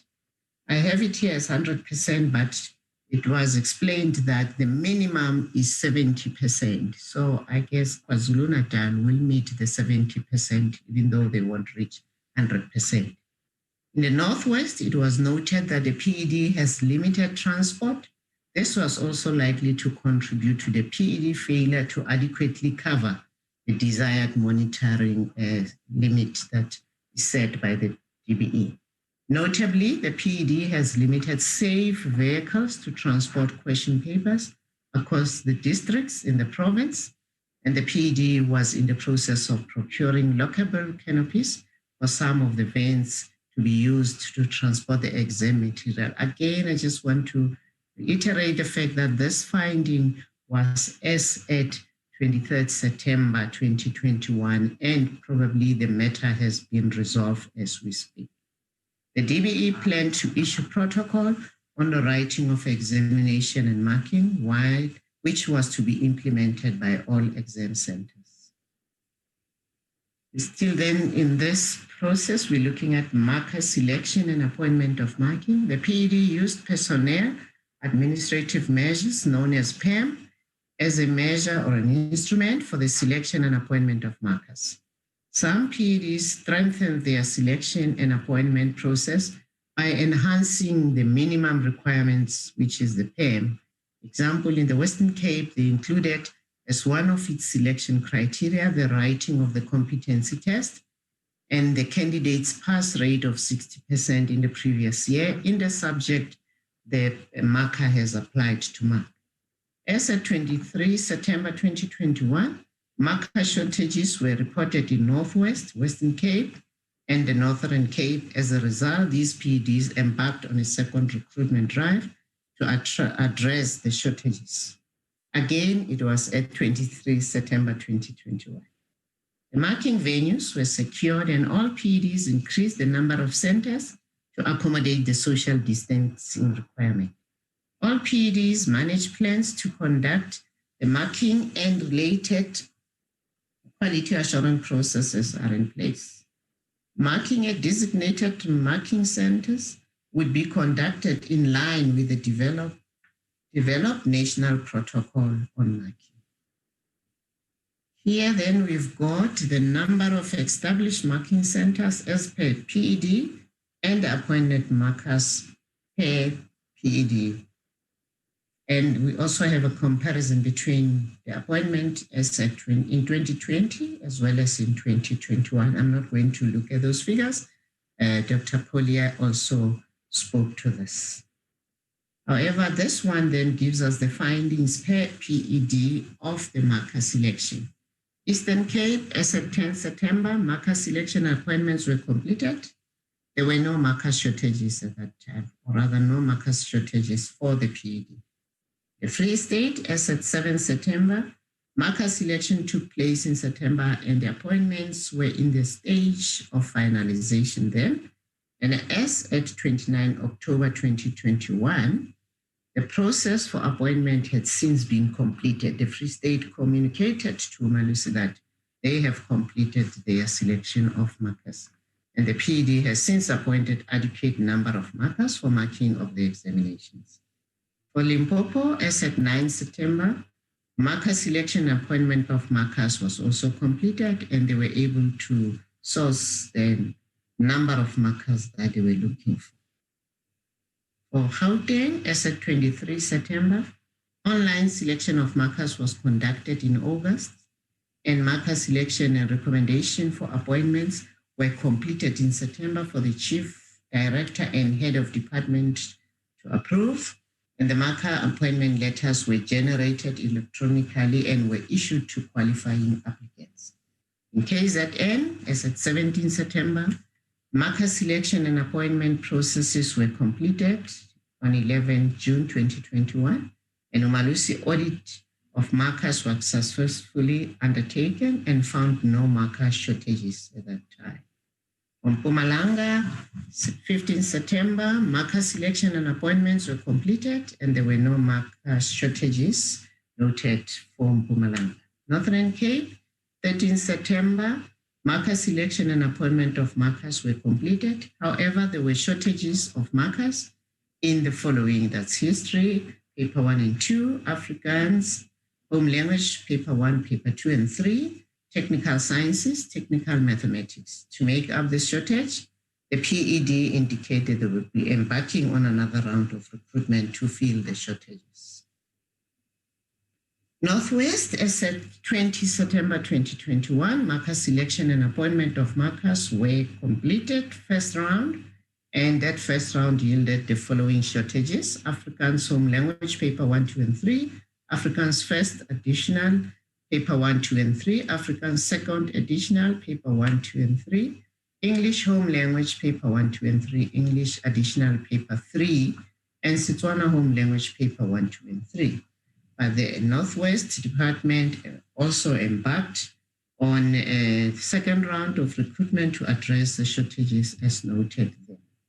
Western Cape, as at 22 September, marker selection and appointment of markers was also completed, and that was their first round. and the following shortages were noted.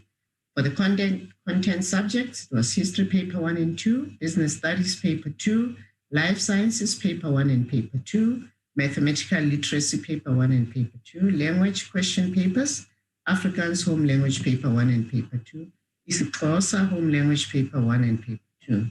And they also then embarked on a second round of selection of markers. Then we're going to be looking at the capturing of marks, and this is as at 23rd September 2021. A detailed plan of expected number of mark sheets to be captured was determined, and mark capturing plans were in place across the 9 PEDs. Number of mark capturing venues had been identified and audits of sites were finalized. The number of capturing venues differ from one PED to another. I think you'll appreciate that. Their registrations are not the same, hence they have the different numbers as far as the marker capturing venues are concerned. The protocol on health and safety was developed for marking centers as well as centers used for capturing of markers. The level of preparedness at and across PEDs was to be finalized in line with the PED plans. Furthermore, now we're looking at the management of examination irregularities. The National Examination Irregularities Committee, known as the NEIC, was found to be fully functional. The structures to deal with the examination and assessment irregularities at PED level were found to be fully established, and committee members were appointed. The DBE guidelines used to standardize the management of imposition of sanctions were circulated, and the PEDs were to implement them in reporting irregular cases to the NEIC. Whilst the District Assessment Irregularities Committee are emerging and supported by the Examinations Directorate across the PEDs, the functionality of the School Assessment Irregularities Committee, the SAI, remains an area of concern. And that gives an overview of how we found the DBE to be preparing for the final examinations. I will then, Chairperson, with your permission, hand over to the CEO to conclude the presentation. Thank you. Thank you very much, Marie-Louise, and thank you, Chairperson. I'm going to be very brief in concluding. Umalusi did the state of readiness by evaluating the different provincial education departments and the DBE, and we are satisfied that at the time of the evaluation that the system was ready to run these examinations that are currently running. We were able to engage with the reports presented by the DBE and the provincial education departments, and feedback was provided in a letter to the DG. It gives us comfort that when we highlight these areas of weakness, immediately remedial measures are taken to correct the situation even before the examinations commence. We appreciate the acceptable levels of readiness and related measures to the conduct, administration, management of credible examinations by the department, and everything has been in place. Chairperson, I'm also grateful that the department has been able to run these examinations and prepare for them in the midst of the COVID-19 pandemic. That is truly appreciated. I've been to 5 centers to date. I'll not be doing more because of my other pressing commitments at the office. I was at 3 centers at Emalahleni Wheatbank and 2 centers yesterday in the Northwest. And the people who are running examinations for us, the chief invigilator, the principal, and the invigilators are really doing a sterling job. There's a high level of commitment. Umalusi team of monitors will be going to different centers throughout the examinations, and they'll be filing reports with us. COVID-19 or no COVID-19, the colleagues are doing a steady job. We continue to face the challenge of load shedding, which is very unfortunate. Students are not able to study as they should. They face traffic jams in the morning with the robots that are not working. And in some instances, when it rains and the examinations are on, you can see that there is darkness in the examination rooms. Based on the observations that we have made as Umalusi and the reports that we have received from the department, we are satisfied that the department is ready to conduct the November 2021 National Senior Certificate Examinations. We held a media briefing on the 15th of October to pronounce on the state of readiness of the DBE to conduct these examinations. Chairperson, on this note, I want to thank you and the members of the committee for your guidance and support. On that note, I want to pause and thank you for listening to our presentation. Thank you very much, Chairperson.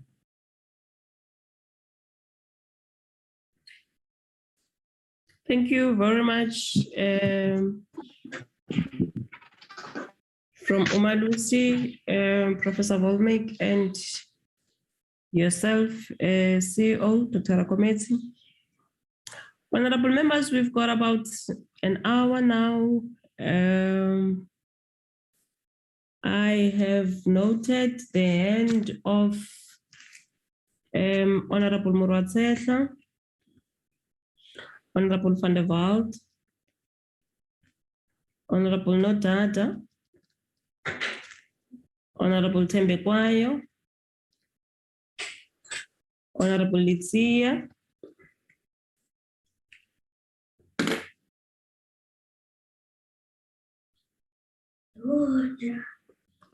I think those are the only hands that I am seeing now,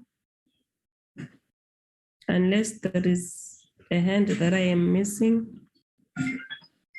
On that note, then, can I hand over to Honorable Murwatsehla? Chairperson and everyone on this platform, good day. And thank you very much, Chairperson, for the opportunity given. Though I must confess, we are operating under very stringent circumstances because of the ongoing energy failure, power cut due to the load shedding. As always, Chairperson, allow me to thank and appreciate the two presentations from both DBE and Umalusi. To be honest, the two entities are doing enough in the direction of uplifting the standard of our education in our land. The level of readiness with regard to this sensitive matter as presented, the matter on examinations, is very encouraging, seated where we are. It's very important, Chairperson, that I must equally say their availability every time that we invite them or they are invited to come and share and present to this portfolio committee is something which should be highly appreciated. It's a service, a good service to our nation. I've got this as a question, which maybe they should assist us, both Umalusi and DBE, with regard to the criteria which on the appointment of actors. One point we are fighting for, Chairperson, is to make it a point that we have got a stabilized workplaces thereby creating labor peace. And for us to have a labor peace, what is very important is that we must have the norms and standards which are being utilized and which have been approved by whatever entity it is. Because if everyone has to do as he or she wishes, it is a recipe for unnecessary labor paralysis. I'm saying so, quoting an example of some provinces like the Western Cape, where for one to qualify as a marker, you have to write an aptitude test and you must pass it. Well, maybe if this is contained within the criteria which are being applicable nationally, then I be appraised with regard to that. Number two, this will serve just as an input, Chairperson, on the ongoing energy failure in our country. The ongoing load shedding, which is haunting one and everyone. This morning, one woke up to the news on the TV which said ESCOM plunges South Africa into utter darkness. That's the time, though it was announced last night, when we were told that we were going to move to stage. Chairperson, apologies. We seem to be losing Honorable Morawat Setla. I think he may have connectivity problems because we are unable to, I'm unable to hear him very well, Chairperson. I can't hear him as well. I think we've lost him completely now. Honorable van der Walt, you can proceed. Morning, Chair and colleagues and the Department, Malusi and other colleagues. I thank you for the opportunity. I think there are a lot of issues in the presentation that gives a lot of food for thought and questions, but I want to make use of something I think the previous colleague just started on, and that is an immediate threat, I think, to our exams and to our learners. And that is the load shedding issue. I listened to a debate yesterday wherein several unions took part, including NAPTOSA, FEDUSA, etc. And it seemed, and I think we all realize, that not all schools are built in such a way where proper daylight can get through. Some have got very small windows, some of the windows are very high, etc., etc. But I think we need, Umalusi, because you were mentioned in this debate on the Radio Sonnegrens yesterday, is what are we really doing? I know that there was some thoughts of gratitude for what DBE is doing, but Chairperson, we cannot have a stage 4 or a phase 4 load shedding for a whole week and then you don't know what the next week or two will bring. It is learning at home, and we all know where some of our learners have to where they live and where they have to learn and prepare for exams, but also where our learners have to sit and write the exams. This current situation will definitely affect, and I feel it's an emergency, and we need an emergency plan from the department. Malusi oversees the outcomes of the exams, and I think the unions were quite right yesterday to raise this. And I think we should not just mention this in passing. I think it's a very, very urgent matter that needs urgent attention across South Africa. And if we can get any more detail of what is really happening to assist schools during load shedding time, specifically in this exam period. Thank you, Chair.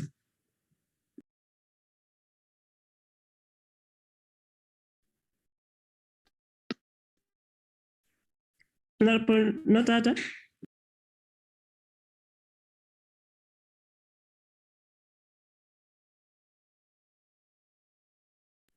Notata. Am I audible, Chair? Yeah, you are. Thanks, Chair. First of all, let me thank the presentations from the department and the Malusi. And also thank teachers that have gone the extra mile, Chair. I'm back.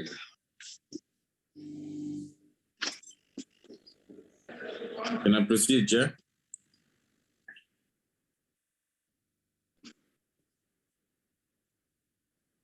May I proceed, Chair?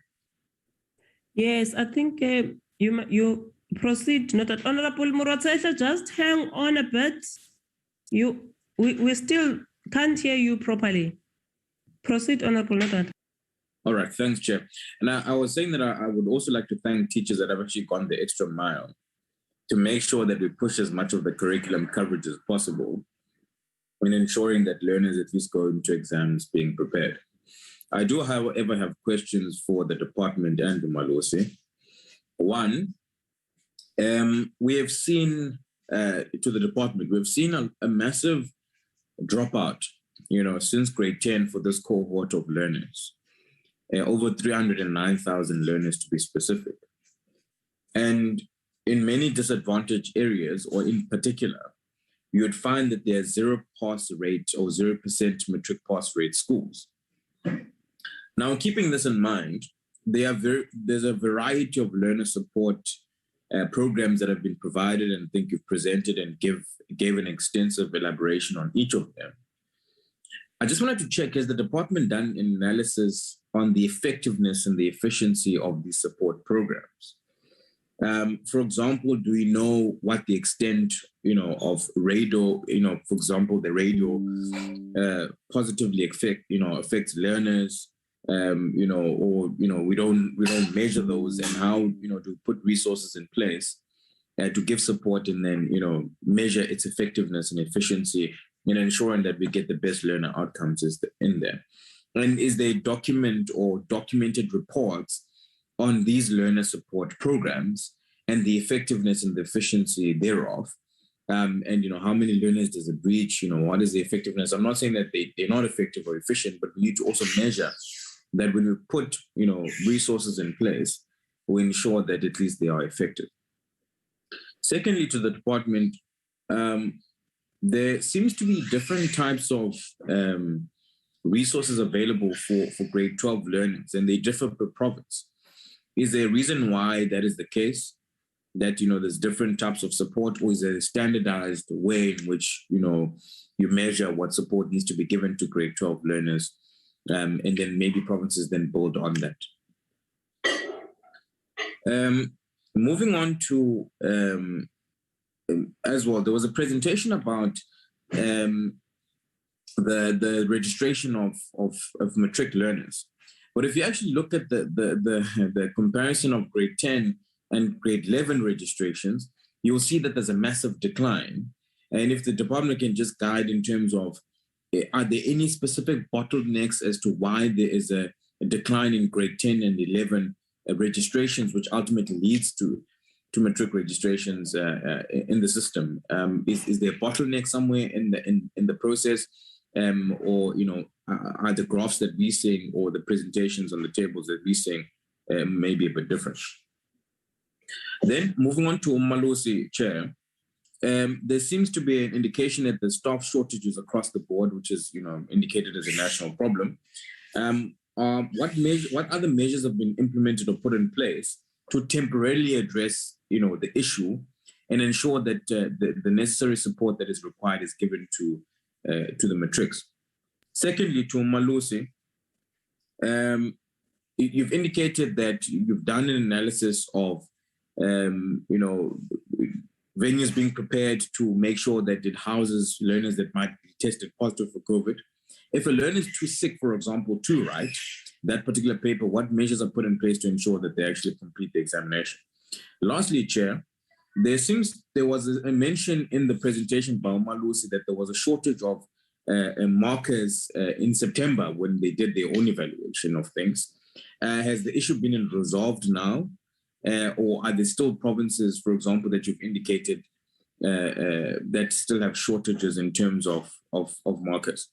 I think those are my questions, Chair, and I think I'll stop there. But I just want to say, Chair, that I think as a portfolio committee, it's going to be very important for us moving forward, even beyond the exams, to start actually looking or doing, a curriculum effectiveness oversight thoroughly as a portfolio committee to see the effect of the curriculum that is provided to learners and ultimately what the outcomes would be versus whether they are eligible to go into the job market or participate in the economy.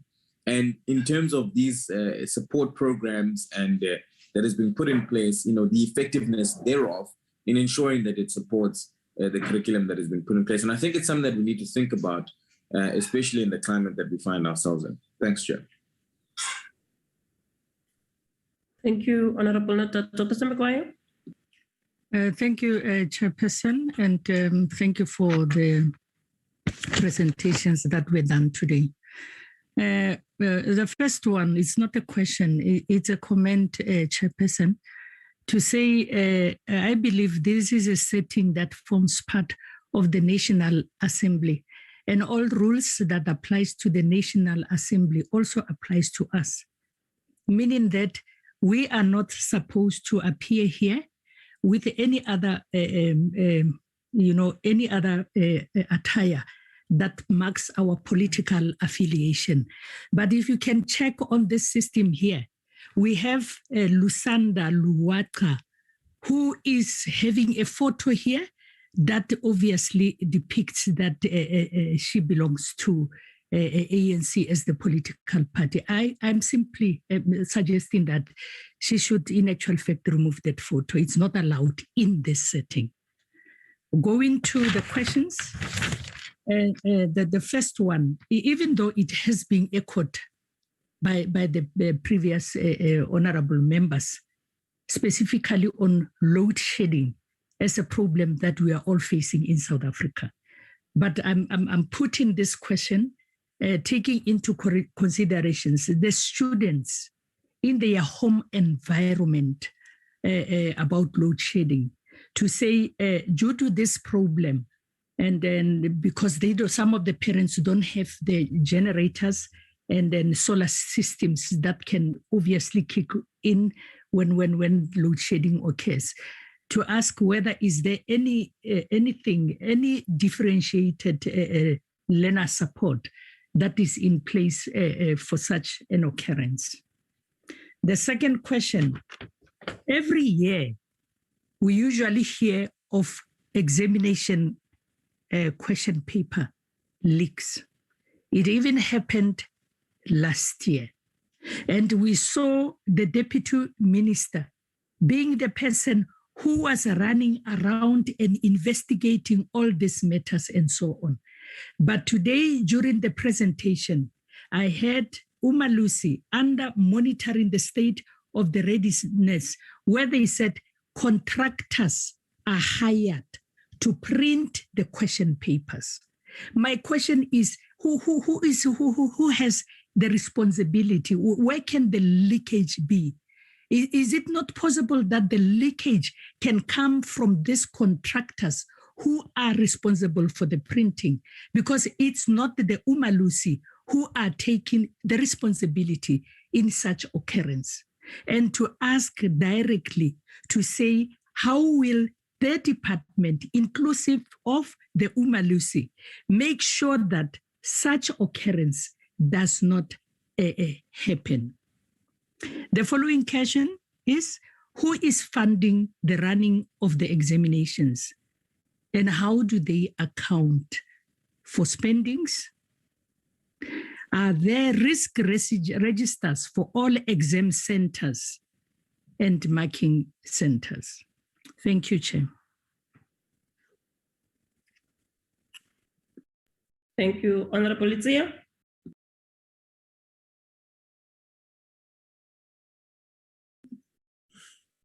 Thank you very much, Honorable Chair. I will have possibly one or two questions to the department and Umalusi, because I think colleagues would have covered some of my questions that I would have wanted to ask.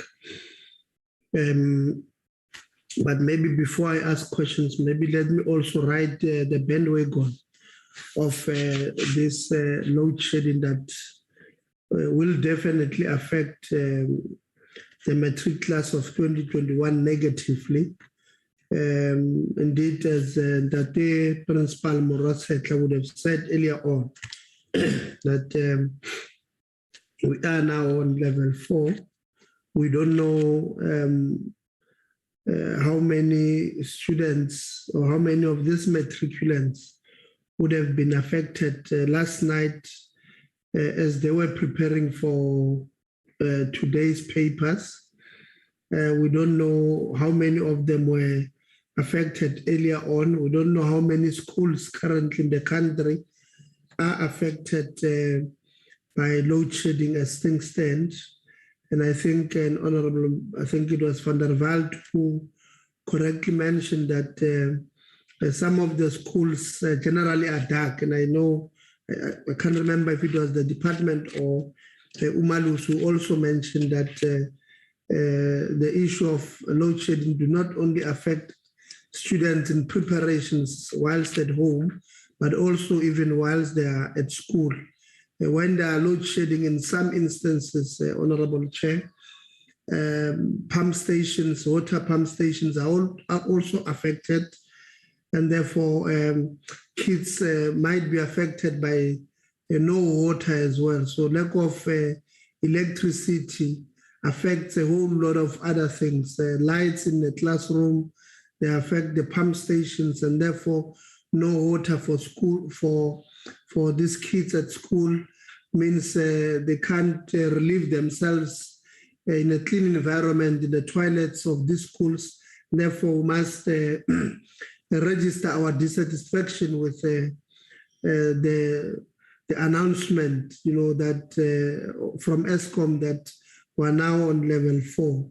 And I think it's something that as the portfolio committee must consider maybe holding a joint committee with the Department of Public Enterprise and Energy, or both of them, so that we give them a clear indication of what happens when they switch off electricity, irrespective of what time of the day.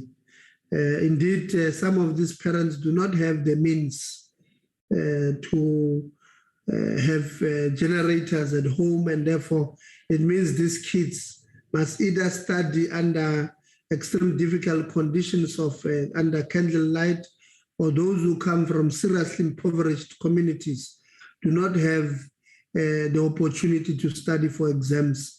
You'll find a child, who was doing very well throughout the year, does not do well in an exam, and we think maybe there is something at home. It's because of this thing of load shedding. Maybe let me then go to my questions and start with Umalusi.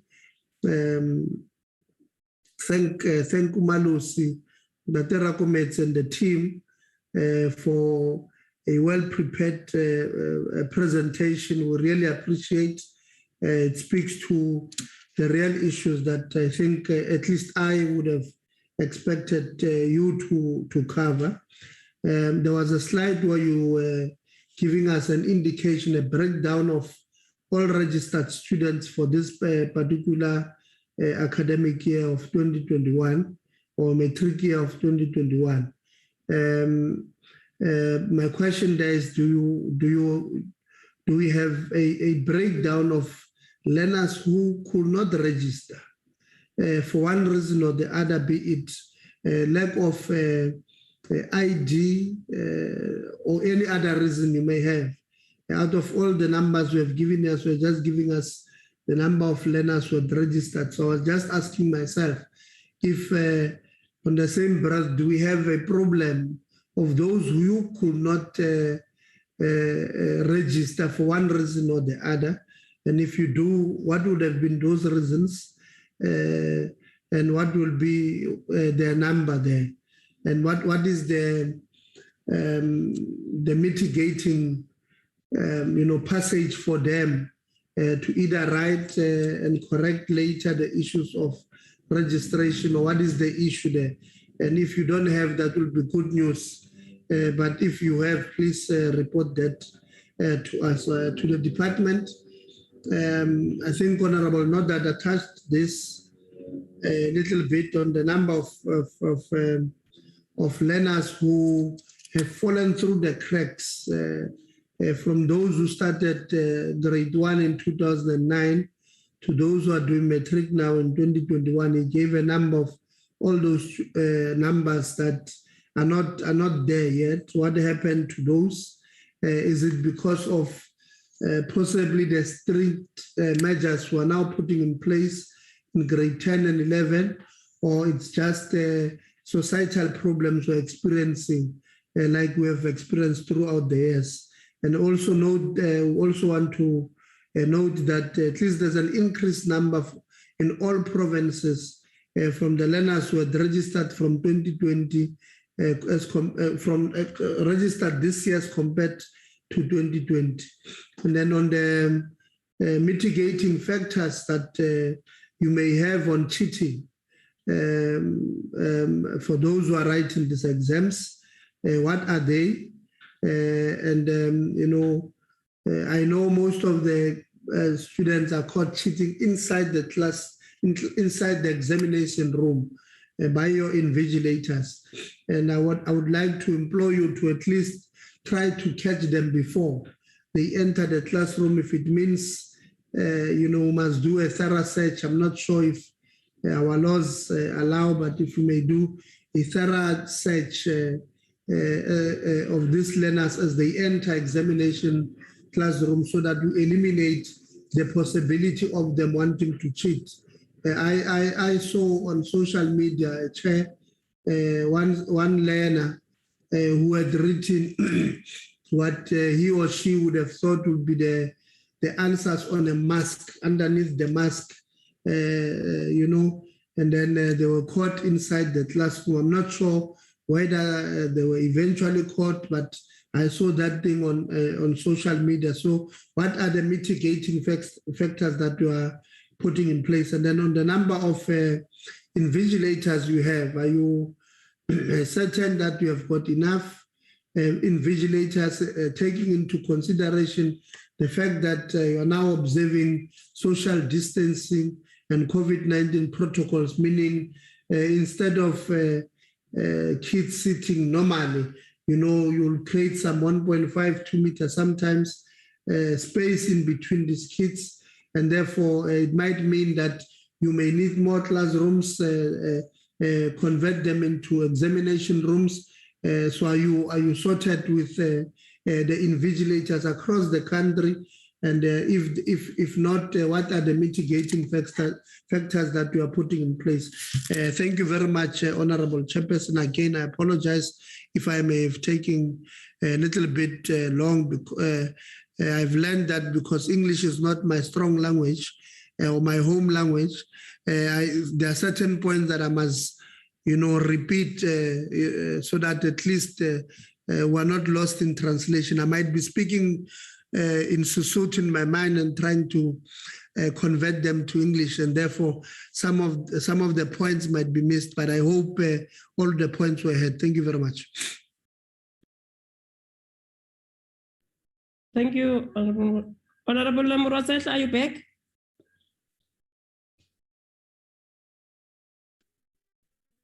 Honorable Murotsetla, are you back?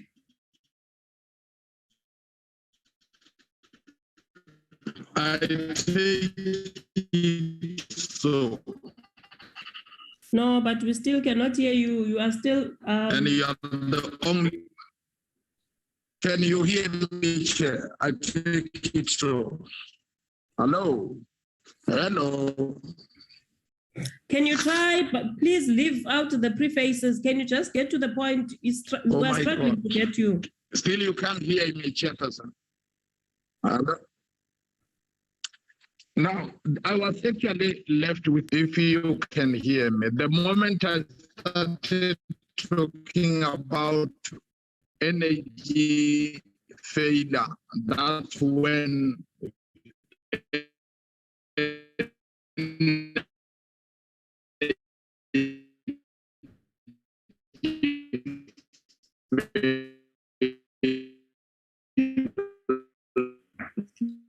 Tata Muratsetla?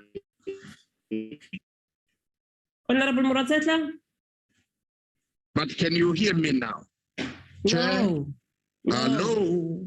No, we can't hear Hello? you. Can you hear? I want to speak when you are. Hello, ma'am. We cannot hear you. I think you must rather write I can see that you don't hear me. I will contribute next time. Yeah, or rather you can write your contribution because we honestly cannot hear you.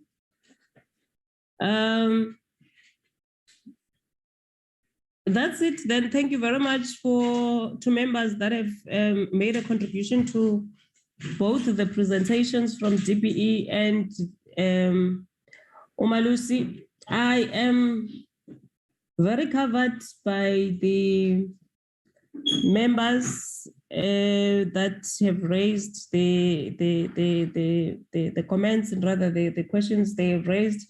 Safe to say that we are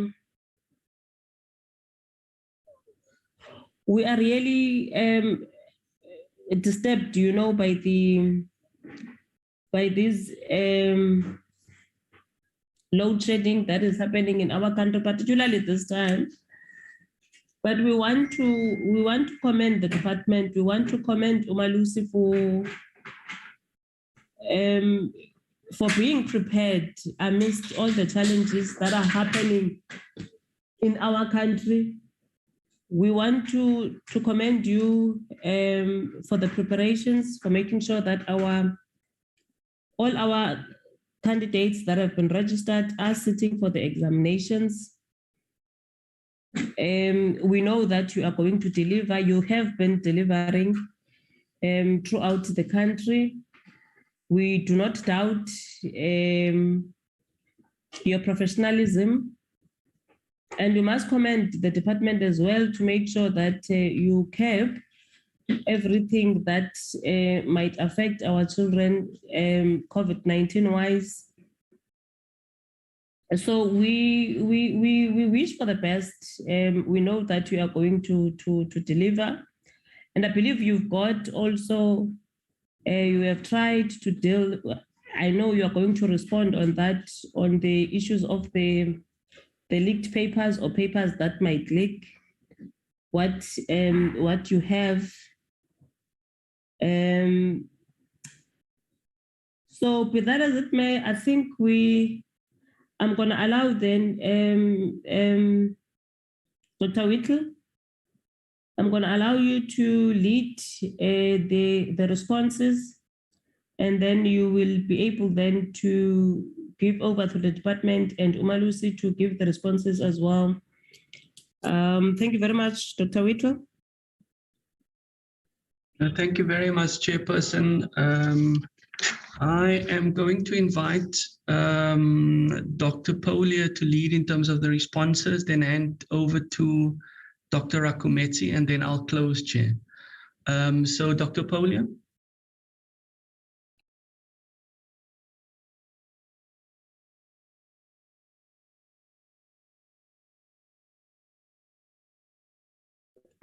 Dr. Polia, are you still with us? Thank you, DG, and thank you, Honorable. And let me also explain, can you hear me now, DG? Can you hear me now? Yes, we can hear you, Rufus. Okay, my apologies, Acting DG. I was expressing my appreciation for the insightful questions that are being posed, because all these questions merely help us to reflect, introspect, and just to make sure that we are absolutely ready for the challenges that lie ahead of us. So your oversight role is certainly one that we value immensely. With regard to the question raised by Honorable Morachela, which we heard in part but not completely, regarding the exit test, which is what I want to mention is that we have the PAM document, which provides the clear criteria and also provides the process for the appointment of markers. However, our provinces, and many of them, will go beyond those criteria, obviously within certain limits, which is managed and controlled by the DBE. Now, the issue of competency test is one that is supported nationally, but we are still in discussion with our labor unions. And like Honorable Morchela has mentioned, labor peace is critical. Do something that would be at odds with our labor union. So that matter is still up for discussion. But I want to say that it does not mean that the markers that are currently being appointed are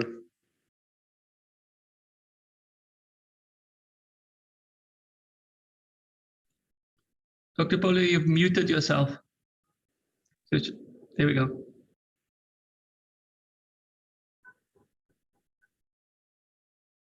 Rufus, just unmute again.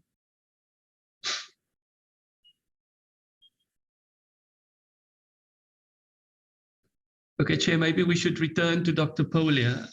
Mrs. Weston, maybe if you could deal with the issues around analysis of effectiveness of interventions and the standardized support raised by Honorable Nodada. We can hear you, Rufus, but you come in and out. So no, Rufus, you have the same problem as Honorable Morosetla. We really can't hear you. So maybe move around or join from a different device, and we'll get Cheryl to respond in the meantime. Mrs. Weston? Thank you, DG. Can you hear me now? If I may. No, please proceed, Cheryl. Thank you. With regard to the questions raised, and yes, thank you. Also, I want to also, just comment the questions raised, because it allows us to really think deeply about our own monitoring and evaluation exercises. We are attempting at various stages in the process to monitor the effectiveness of the programs. That's, for example, the reason why we do the face-to-face monitoring of, for example, our support classes that happens in the provinces or in the schools. The reason and our whole monitoring process look at how effective are those programs really, what is the quality of the teaching and learning that takes place. So we sit in the lessons, we listen to the lessons that's being delivered. We also, as part of that whole process, interview learners, because the proof in the pudding is in the eating. So we interview learners to determine the perspective from the learners, whether the class is indeed, or the intervention is indeed supporting and helpful for the learners. So that's but one way in which we determine the effectiveness of the classes, and based on that, we give feedback to the provinces. We identify where the areas for improvement are. We also collect during this process, because we do it in all provinces. We then share best practices between provinces, and because this has been an ongoing process for a number of years, we have now, as a sector, we can see almost a standardization, if I can call it that, in terms of the support programs, where provinces are focusing on addressing those areas that we identify on an annual basis as areas that must still be looked into. So the teachers are rated, and in many provinces, even the teachers that teach at those centers are rated. There's certain criteria that they use, they have to apply, and based on their own performances at the school, they are then appointed to teach in those lessons. This is now the provincial or district-led classes, not necessarily the normal extra tuition that you find at school level, but really those that are managed at district or provincial level. In addition, when one considers, it's very difficult, and we've been trying many ways, even with the SABC, around determining actually the scope, just the scope, for example, of the radio lessons, what is the reach, and it's not an exact science at this stage, I must say. But what we do, for example, is we look at interactions that learners are having on the program whilst the program is ongoing. We look at, even with the online programs, we look at the hits that the program, the downloads, the interaction with the program, and all of that gives us an indication on the quality of and the reach and scope of the program. However, with regards to, for example, the Hosa Matrix program, we have a dedicated monitoring and support plan as part of the overarching initiative, because we want to determine what works, what doesn't work, how can we make it better to ensure that our kids are always exposed to best quality teaching, even as we provide our online support programs. That data will become available later, because as soon as the program concludes, we can then look at that data and be able to not just report on it, but also influence, the decisions we take next year as to how the program are being offered.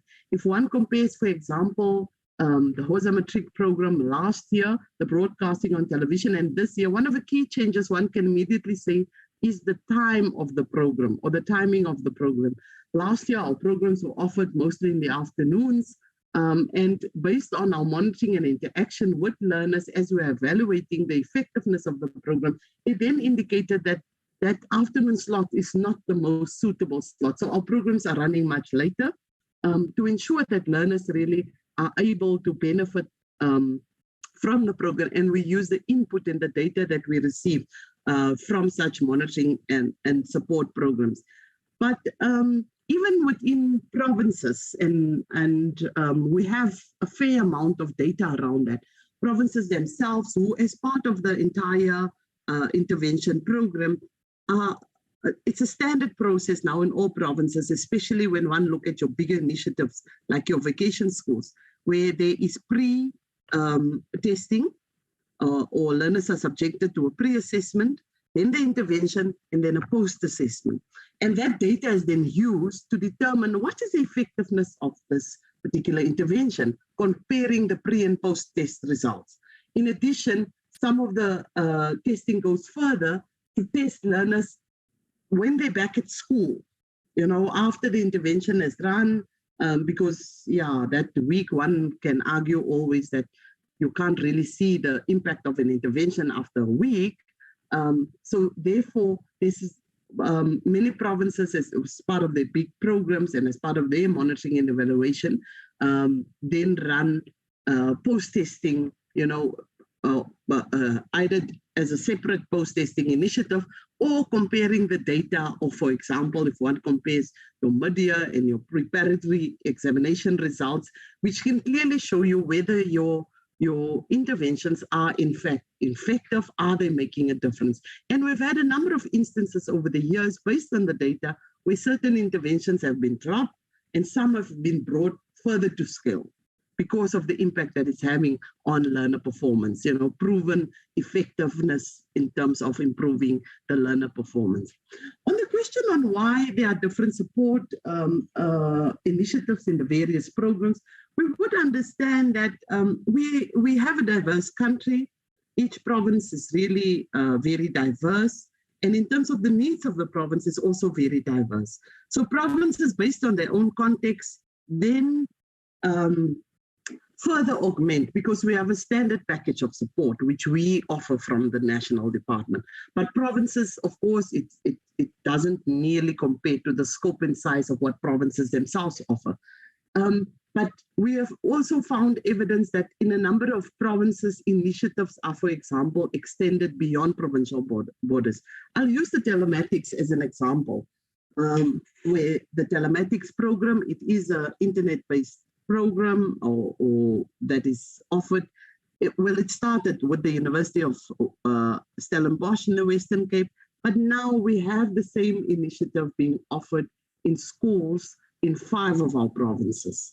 So it's not necessarily that each province have their own. Yes, there are individual and unique support programs that are being offered, but there are instances where a particular intervention is actually broadened to not only support learners in a particular province, but actually transcend the borders of the program. If one looks at, for example, another initiative that was started in Mpumalanga province, which is known as the Dialer Tutor Service, which is basically a telephonic service where learners can dial a number, they will then be called back, and based on which subject they select or which area they require support, they are then connected to a specialist or a specialist teacher or subject advisor, which then assists the learner to deal with a particular aspect. That particular initiative is now offered also in the Northwest. So we can see that as the effectiveness of certain initiatives are proven over time, those initiatives are then broadened into the various provinces. So yes, there will always be a matter of almost unique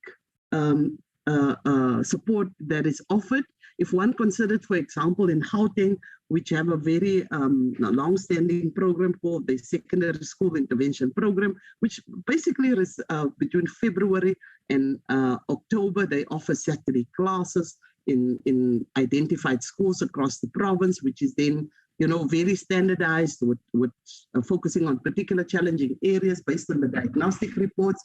That program, for example, will not necessarily work in another province where, which is not as densely populated as Gauteng, and which is more sparsely populated. They prefer to bring their learners together into for example, where learner numbers are very low, they prefer to bring learners together into a dedicated, even if it's over weekends, but a dedicated session, and then address learners. So it's really a matter of each province looking at their own context and the needs of their learners, and therefore then applying or adjusting how they provide support. But there are certain programs and initiatives which has over time proven themselves and therefore are being offered across the board in all the subjects. We are, however, also, especially in the current economic environment that we are living, looking into how can we use economies of scale to better support learners, where, for example, online lessons are prepared and that is what is happening with regard to the radio lessons, where radio lessons may be prepared in one province, but it's beamed to other provinces also, especially if it's your national radio stations. So, and that is how we are trying to, pool our resources to ensure that we support learners holistically, but provinces always maintain their autonomy to add on to what is the minimum learner support programs. Thank you, Dr. Whittle. I think I have addressed the issues around learner support.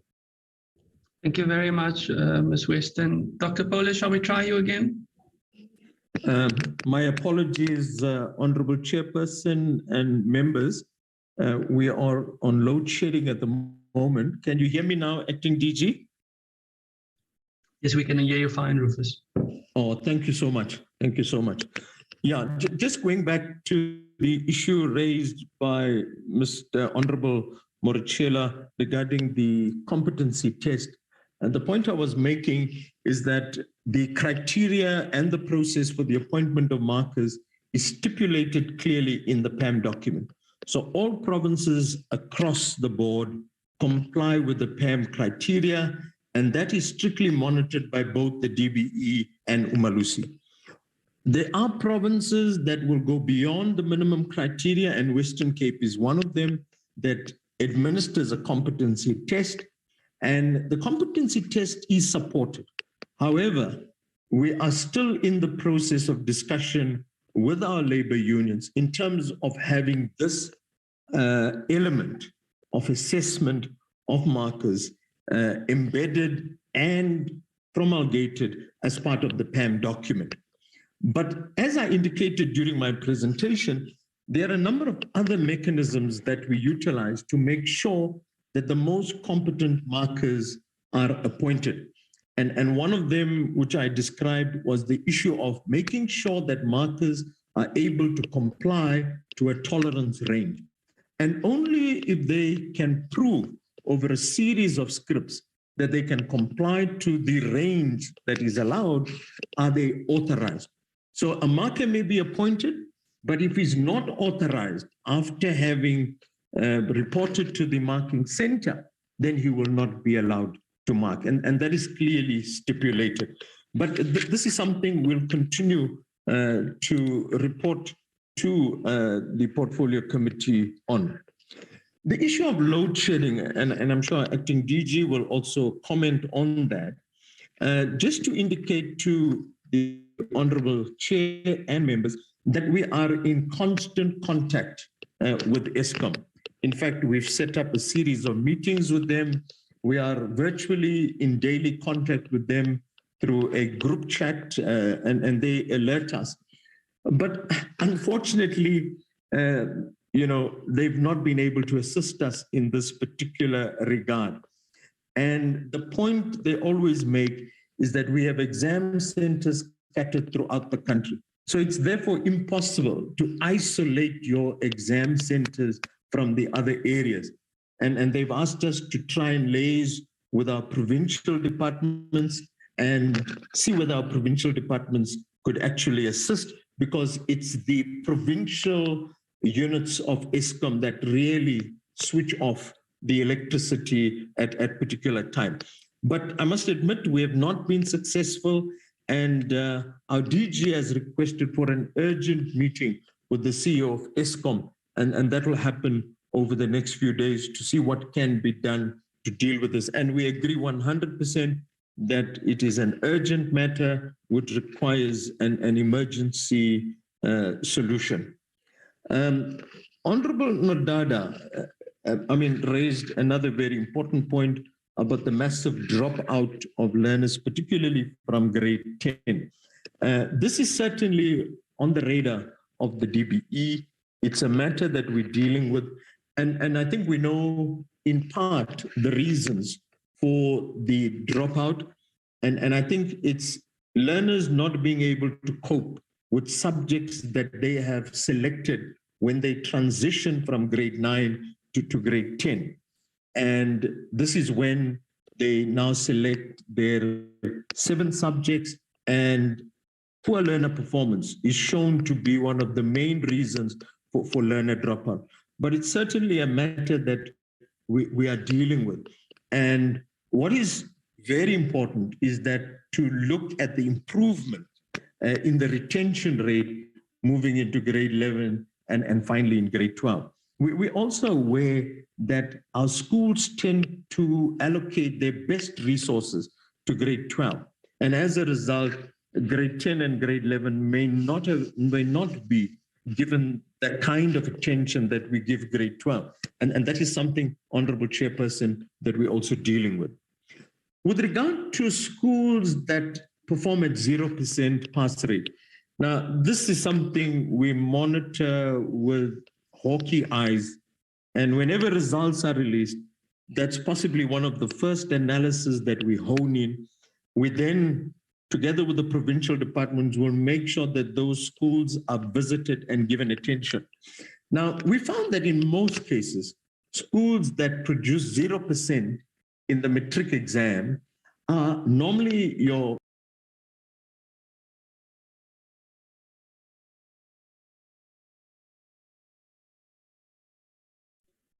Rufus, you muted yourself again. Dr. Polio? Okay, Chair, it looks like we've lost Dr. Poli again. Maybe I should invite Dr. Akumeti to respond to the questions posed to Umalusi. You back, Rufus?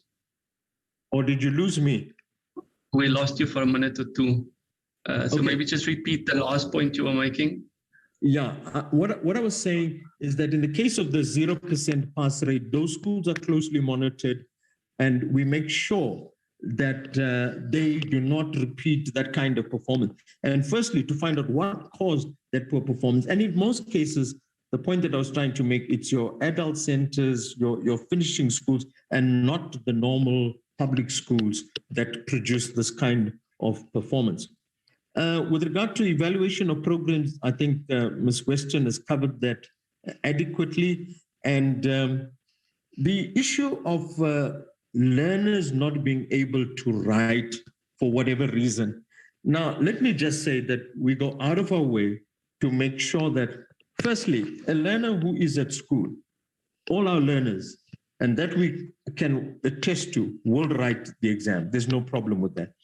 The only learners that we may not reach fully would be your adult learners and learners that are repeating. But again, we publicize, through various types of notices, our closing dates, our requirements. And let me also indicate, undocumented learners are registered to write the exam. In fact, we looked at our system, and there are about 170,000 learners that do not have an ID document that have been registered to write this exam. This matter was also raised by the Center for Child Law.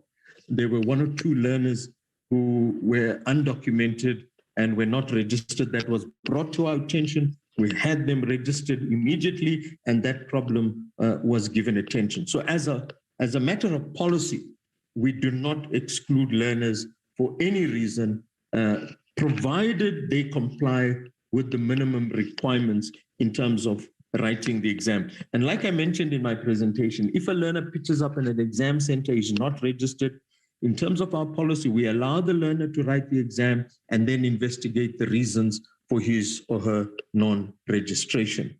The issue of shortage of markers, Honorable Nodada, like I said, it is an occurrence that we are concerned about because we seem to have this year on year.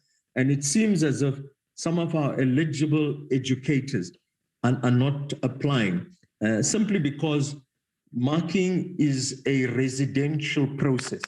And I think, some of our educators would not prefer to be away from the comfort of their homes to go and mark at some of these remote areas where the marking centers are allocated. But we have mechanisms in place to make sure that these shortages are attended to. And I can attest to the fact that marking will not be compromised. We even moved to the point of having scripts transferred from one province to another if the one province cannot cope. But the easiest option would be just to extend the marking session by a day or two to accommodate the increased markers. Dr. Susan Tembakwayo, the issue of question paper leakages and us using contractors. Unfortunately, we need to have the procurement of printing machines outsourced. And we found that this is the best option simply because technology in terms of this printing machine is advancing at such an alarming rate or such a fast rate that it's not possible for us to purchase these machines and have the necessary skills to be able to maintain these machines. And therefore, the best option is to outsource. And that's the only component that we outsource. But let me say that contractors that are brought into the printing process, and it's mostly technicians, this is done under the direct control of our provincial officials. At no time will an outsider be allowed into a printing venue if a senior official, and that is the requirement we've now put in, that a senior official from the examination unit must be present at all times when printing is done. So we've learned from our experiences of the past. and we've now strengthened that. And what we've also requested, that all staff, whether they're outsiders or those that are appointed by the department, must be vetted. So no official or no outsider coming from a service provider will be at a printing venue or at a distribution site if they have not been vetted. And we've done the best we can. We've put in additional mechanism to make sure that that which caused the leakages last year will not recur. In terms of risk registers, like Umalusi has mentioned, we've adopted a risk management approach, and risks are managed at the different levels, from national department to the provincial department, to districts, to schools. And we request at every levels that risks are identified, risks are analyzed, and risk mitigation mechanisms are put in place so that we can attest to. And in terms of spending with regard to exams, unfortunately, provincial departments are the ones that take responsibility for issues of procurement. But what I can say, for example, if one looks at payment of marking personnel and all examination-related work, I mean, that is regulated in terms of national policy, and that is very tightly controlled. In terms of the processes that provinces follow, we have clear policy, clear standard operating procedures, so that processes obviously play an important part in determining the spending. And obviously, we can do possibly more in terms of monitoring more closely the spending across our provincial departments, because exams are indeed a high cost item. In terms of Honorable, let's see, I think it was the issue regarding load shedding, which may also impact on water supply. And I think we will bring this to the attention of the CEO of ESCOM when that meeting could not take place. Learner dropout, again, it's a matter that we monitor very closely, and we're dealing with it. And I think our retention rate is gradually improving. With regard to irregularities in the classroom, I must say that our invigilators are given strict instructions in terms of the protocols to be followed. In fact, before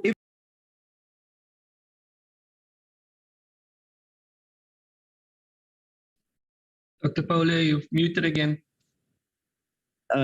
Did you lose me there? Yeah, my apologies. I'm using my cell phone, so whenever a call comes in, I think it cuts off the communication. Can you hear me now, Acting DG? Yes, we can hear you, Dr. Paula.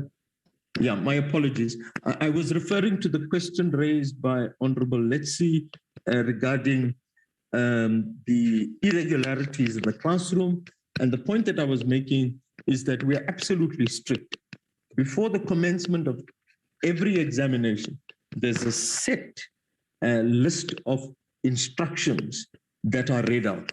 And one of them is that learners must surrender any material, cell phones that they have at that point. And if they are found in possession of any material, even if it's unrelated, that is then declared as an irregularity. We also go to the extent of, even if a cell phone rings or a learner is found in possession of a cell phone, it's regarded as an irregularity and results will be nullified. So we're very hard on that.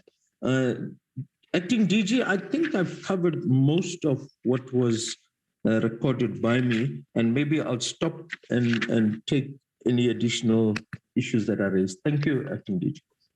No, thank you very much, Dr. Pauli. I think you have indeed. Dr. Rakometsi, let me then invite you. Thank you very much, Acting DG. I would like to start first on the delineation of scope of the work of Umalusi vis-a-vis that of the department. There is a clear role clarification between the two institutions, and Umalusi also claims its independence from the department in terms of the role that we fulfill. Otherwise, there would be conflicts of interest, because we have to do quality assurance, which includes oversight and auditing the system. So there are areas that we don't touch on in terms of implementation. We don't implement. We check whether what the department is implementing is according to policy, and where it is not according to policy, we raise the matter with the DG and the colleagues in exams. I'm talking here to a number of issues that were raised by the members, where members in some instances say they would want a response from Umalusi. In some instances, honestly, we can't respond. We can't respond. A case in point here would be the criteria for the appointment of markers.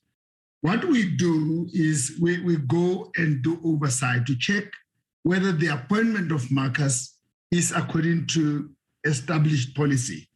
In this regard, Dr. Polia referred to personnel administrative measures, personnel administration measures, which is the PEM document.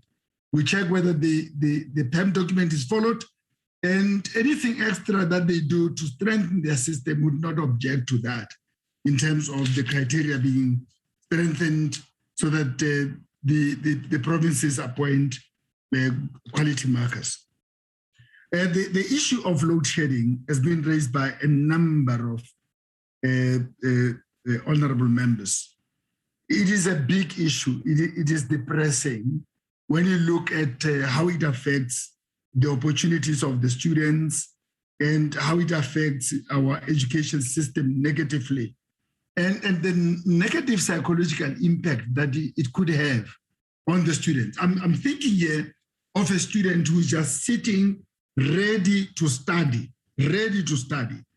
We all know that readiness to sit down and study is not something that comes easy. You are ready to study, the lights are off. Will you get another opportunity to study? My guess is as good as yours, because it could be that was the last opportunity you have to revise for your examination or to prepare for that paper. So it has far-reaching implications. I support the idea of a high-powered delegation to ESCOM to discuss all the ramifications of this challenge. And I must admit that this challenge does not only affect our sector as the basic education sector, it also affects higher education institutions, because the majority of them have also gone online in terms of teaching and learning, and also in terms of assessment. You can imagine where an assessment, say for a UNISA student, is timed to be 2 hours, Just when the student starts writing the examination, then there is a power outage. So we're speaking here of study time on task by the students. You're talking here about traffic as the students go to school in the morning, the buses, in the taxis, in the family cars. We're talking here about the lighting, the brightness in the exam rooms, because the exam rooms are not, equally, they don't have equal facilities in terms of the windows, where they are, and the extent of the lighting. We're talking here of students who are already sitting for an examination. So it is a big issue. It is the elephant in the room, the way I see things. Chairperson, I'll not come back to this issue. It needs a high-powered delegate. And I dare say, after those meetings, ESCOM must pronounce on how they want to deal with this, with education, just to reassure the members of the public. It cannot be a debate that just rages without them coming to the party to say, the load shedding is going to take this long, and these are the plans, and so forth and so on. So I'm not going to come to this issue again, which has been raised by a number of members. Let me just indicate that I want to now comment on the staff shortages that have been identified. Recording in progress. Yeah, indicate that all the issues that were a problem in September were brought to the attention of the DG and the different provinces. And by the time the examinations commenced, these must have been attended to, as indicated by the department and my colleague, Memory Louis Madalan. So it is good that we've got a system that has got these checks and balances where Umalusi flags the issues and they are attended to, accordingly. I'm just checking whether I'm not skipping important issues that, right. With regards to the point that Dr. Poli also spoke to of the contractors that are appointed to print the question papers, Umalusi will look at what the department presents in terms of their limitations to say, we don't have internal printing facilities. We're going to outsource. And just ensure that they've got the necessary due diligence in terms of, outsourcing that kind of facility, or that operation, so that we do oversight in that regard. So it will be according to the needs of the different provinces in terms of how they are capacitated. We cannot prescribe that the printing processes must be internal. Right. I've already spoken about how this load shedding could affect the Department of Higher Education and Training as well. The students who are not registered, we don't have a record thereof. We only have the opportunity of having those that have been registered. We don't have a record of those who are not registered. Maybe I need to just spend some time on the issue of the IDs. As Dr. Poli has indicated, we don't exclude any students because they don't have ID documents. The issue of ID documents arose out of a request by the South African Qualifications Authority, which coordinates all qualifications that an individual citizen obtains throughout his life, that it is easy to consolidate an individual's qualification under his or her ID. You obtain the NSC, matric. Beyond that, you obtain a BSc degree, an MSc degree. It is easy to consolidate all those qualifications that one obtains with against a name of an individual through an ID. So they were saying to us, it is ideal, where possible, for students to already have an ID at matric. This does not exclude anybody who does not have. And also looking at the different quality councils that SAGWA deals with. A student may obtain a qualification through Umalusi, later through QC2O, and later through CHE. And if you use an ID, you'll be able to consolidate all those qualifications that the student has obtained and say these qualifications obtained through the different institutions and quality councils belong to this one individual. So it was for those reasons that we encourage the students to have IDs, not to exclude them. Where Honorable Itzia is talking about extra measures to mitigate the challenge of students, copying in the examinations, some of the things may be difficult to implement and almost impossible. I'm just thinking about body searches. We may be limited by our constitution to do body searches. And, people may invade an individual's privacy as they do body searches. And also the time that it will take for students to come into an examination room if we have to do body searches. There were a number of centers that I visited where the number of candidates that write at any given point is more than 180 candidates, more than 180. It could be more in other centers. So this would be very disruptive because some arrive just before the examinations commence. Say it commences at 9, they arrive at 8:30, and going through the body searches can be disruptive. The systems that we have in place with the DBE, for me, are adequate. The pledges that the students do, the advocacy that the department does. I was at one center yesterday in Rustenburg, Freedom Park in Rustenburg, where even in the examinations rooms, there are posters on the walls discouraging students to copy or to cheat, indicating the penalties, indicating that they'll be suspended for 3 years, indicating that they'll be disciplined, indicating that they can face imprisonment if they are implicated in any form of cheating. The creativity is appreciated, and I want to just say the measures are adequate, and the culture of examinations in South Africa is a culture that we can all embrace and say we are advanced. People really appreciate the importance and how examinations have to be respected. Chairperson, we appreciate the commendations from the different committee members where they say we are doing a good job with DBE. It shows the resilience of the system. When we were overtaken by COVID-19 last year, it really showed the resilience of the system, how organized the colleagues are, how they are prepared to go an extra mile for the people of this country. And I also want to put my hat off for the Department of Basic Education for the job well done. Thank you very much, Chairperson. Thank you very much, Dr. Akumetsi, and also to Dr. Polia and to Mrs. Weston. Chairperson, we are obviously sharing the sentiments, in terms of electricity supply and load shedding at the moment. As explained by Dr. Polia, we did identify electricity supply as a risk to the NSC exams. And therefore, we've had teams of the DBE and ESCOM working together over the last few months to try to find some kind of resolution to the challenge that we're facing.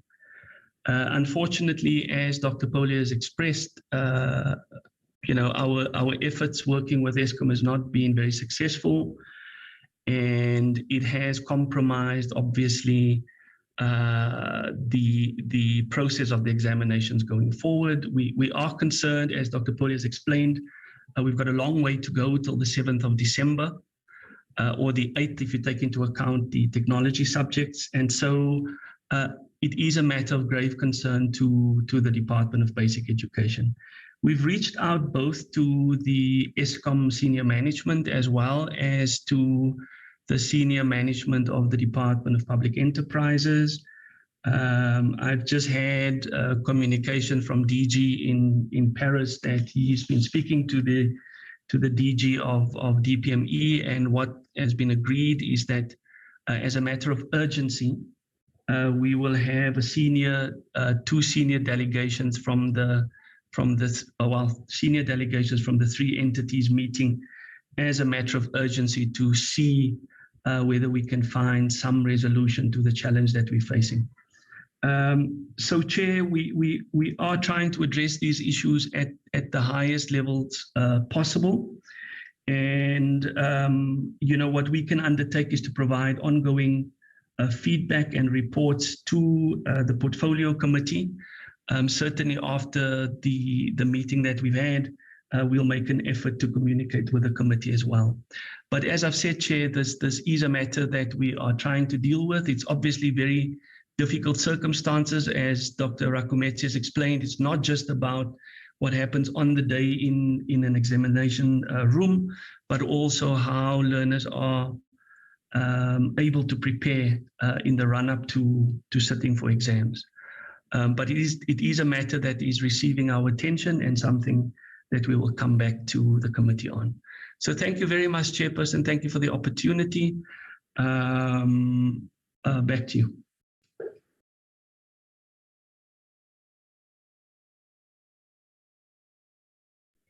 No, thank you very much, Dr. Whittle. Thank you to the department and to Malusi as well. We are now at the end of this meeting, and like we have said, it was quite a long but very informative meeting, and we know that you have dealt with issues of readiness and you are ready as the department and Umalusi. And like we have said, we know that you will be able to deliver very quality results. Now, I'm not sure if Llewellyn is now in the meeting. I know many people have disconnected from the meeting because of the network. Chairperson, I am back. Thank you. Oh, okay. Safe to say then that probably one must thank you, acting DG, and thank Umalusi for being part of the meeting. We are going to meet next year when you are now announcing the results.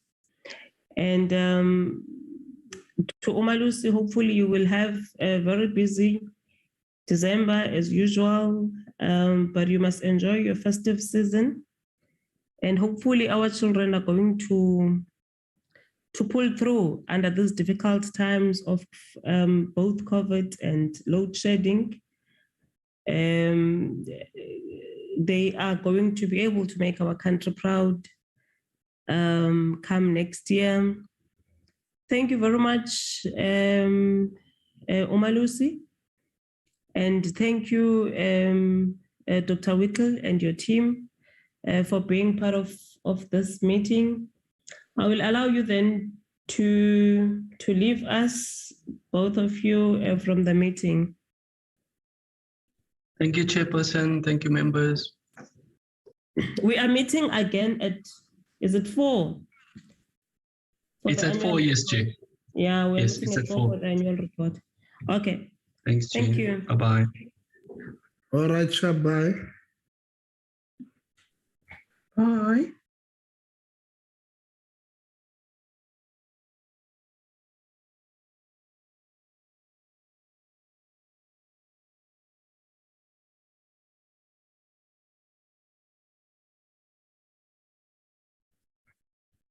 How many? Okay. Members, quickly, without really wasting time, we've got the minutes of the 7th of September. That was a Zoom meeting where we have considered and adopted the minutes, but we had a briefing from the Department on Teenage Pregnancy and Comprehensive Sexual Education. On page 1, you've got the attendance of members, and page 2, and the officials from the department, and you've got the parliamentary staff. And then we opened the meeting where we welcomed the delegation, which was led by Deputy Minister. And the agenda was adopted by Honorable Van der Walt and seconded by Honorable Ngobo. We had an address by the Deputy Minister, Dr. Mhaule, and the Director General, Mweli. We had a presentation that was done by Dr. Whittle on the comprehensive sexuality education. And then we had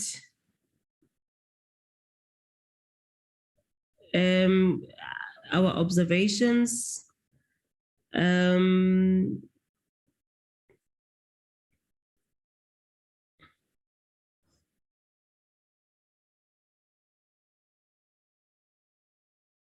And then we had responses, which were led by the Deputy Minister and the DG, and also Dr. Whittle.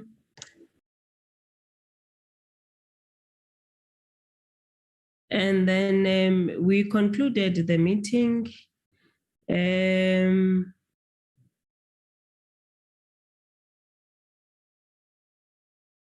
then those are the documents, the reports that were asked. And then we considered and adopted the minutes of the 31st of August. We also considered and adopted the draft report of the 4th quarterly report.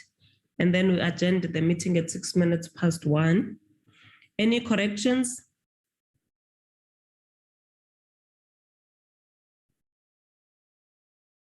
In the absence of corrections, can we adopt the minutes?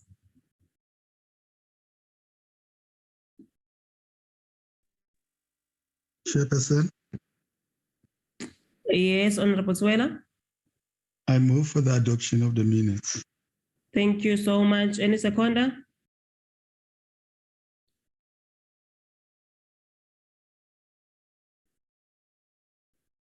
Anyone to second the adoption of minutes?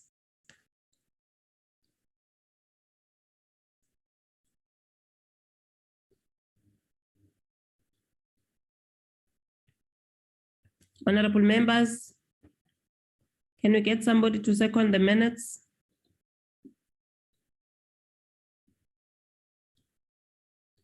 I second the minutes, Chair. Aibo, Bapa Bantu. I second the minutes, Chair. Honorable Nodada. Yeah. Okay. Thank you very much, Honorable Nodada. This is then the end of this meeting.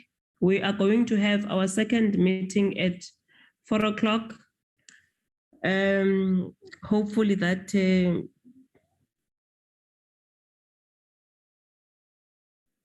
the power will be on our side.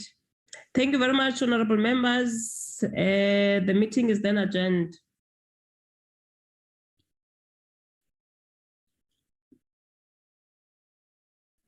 Thank you.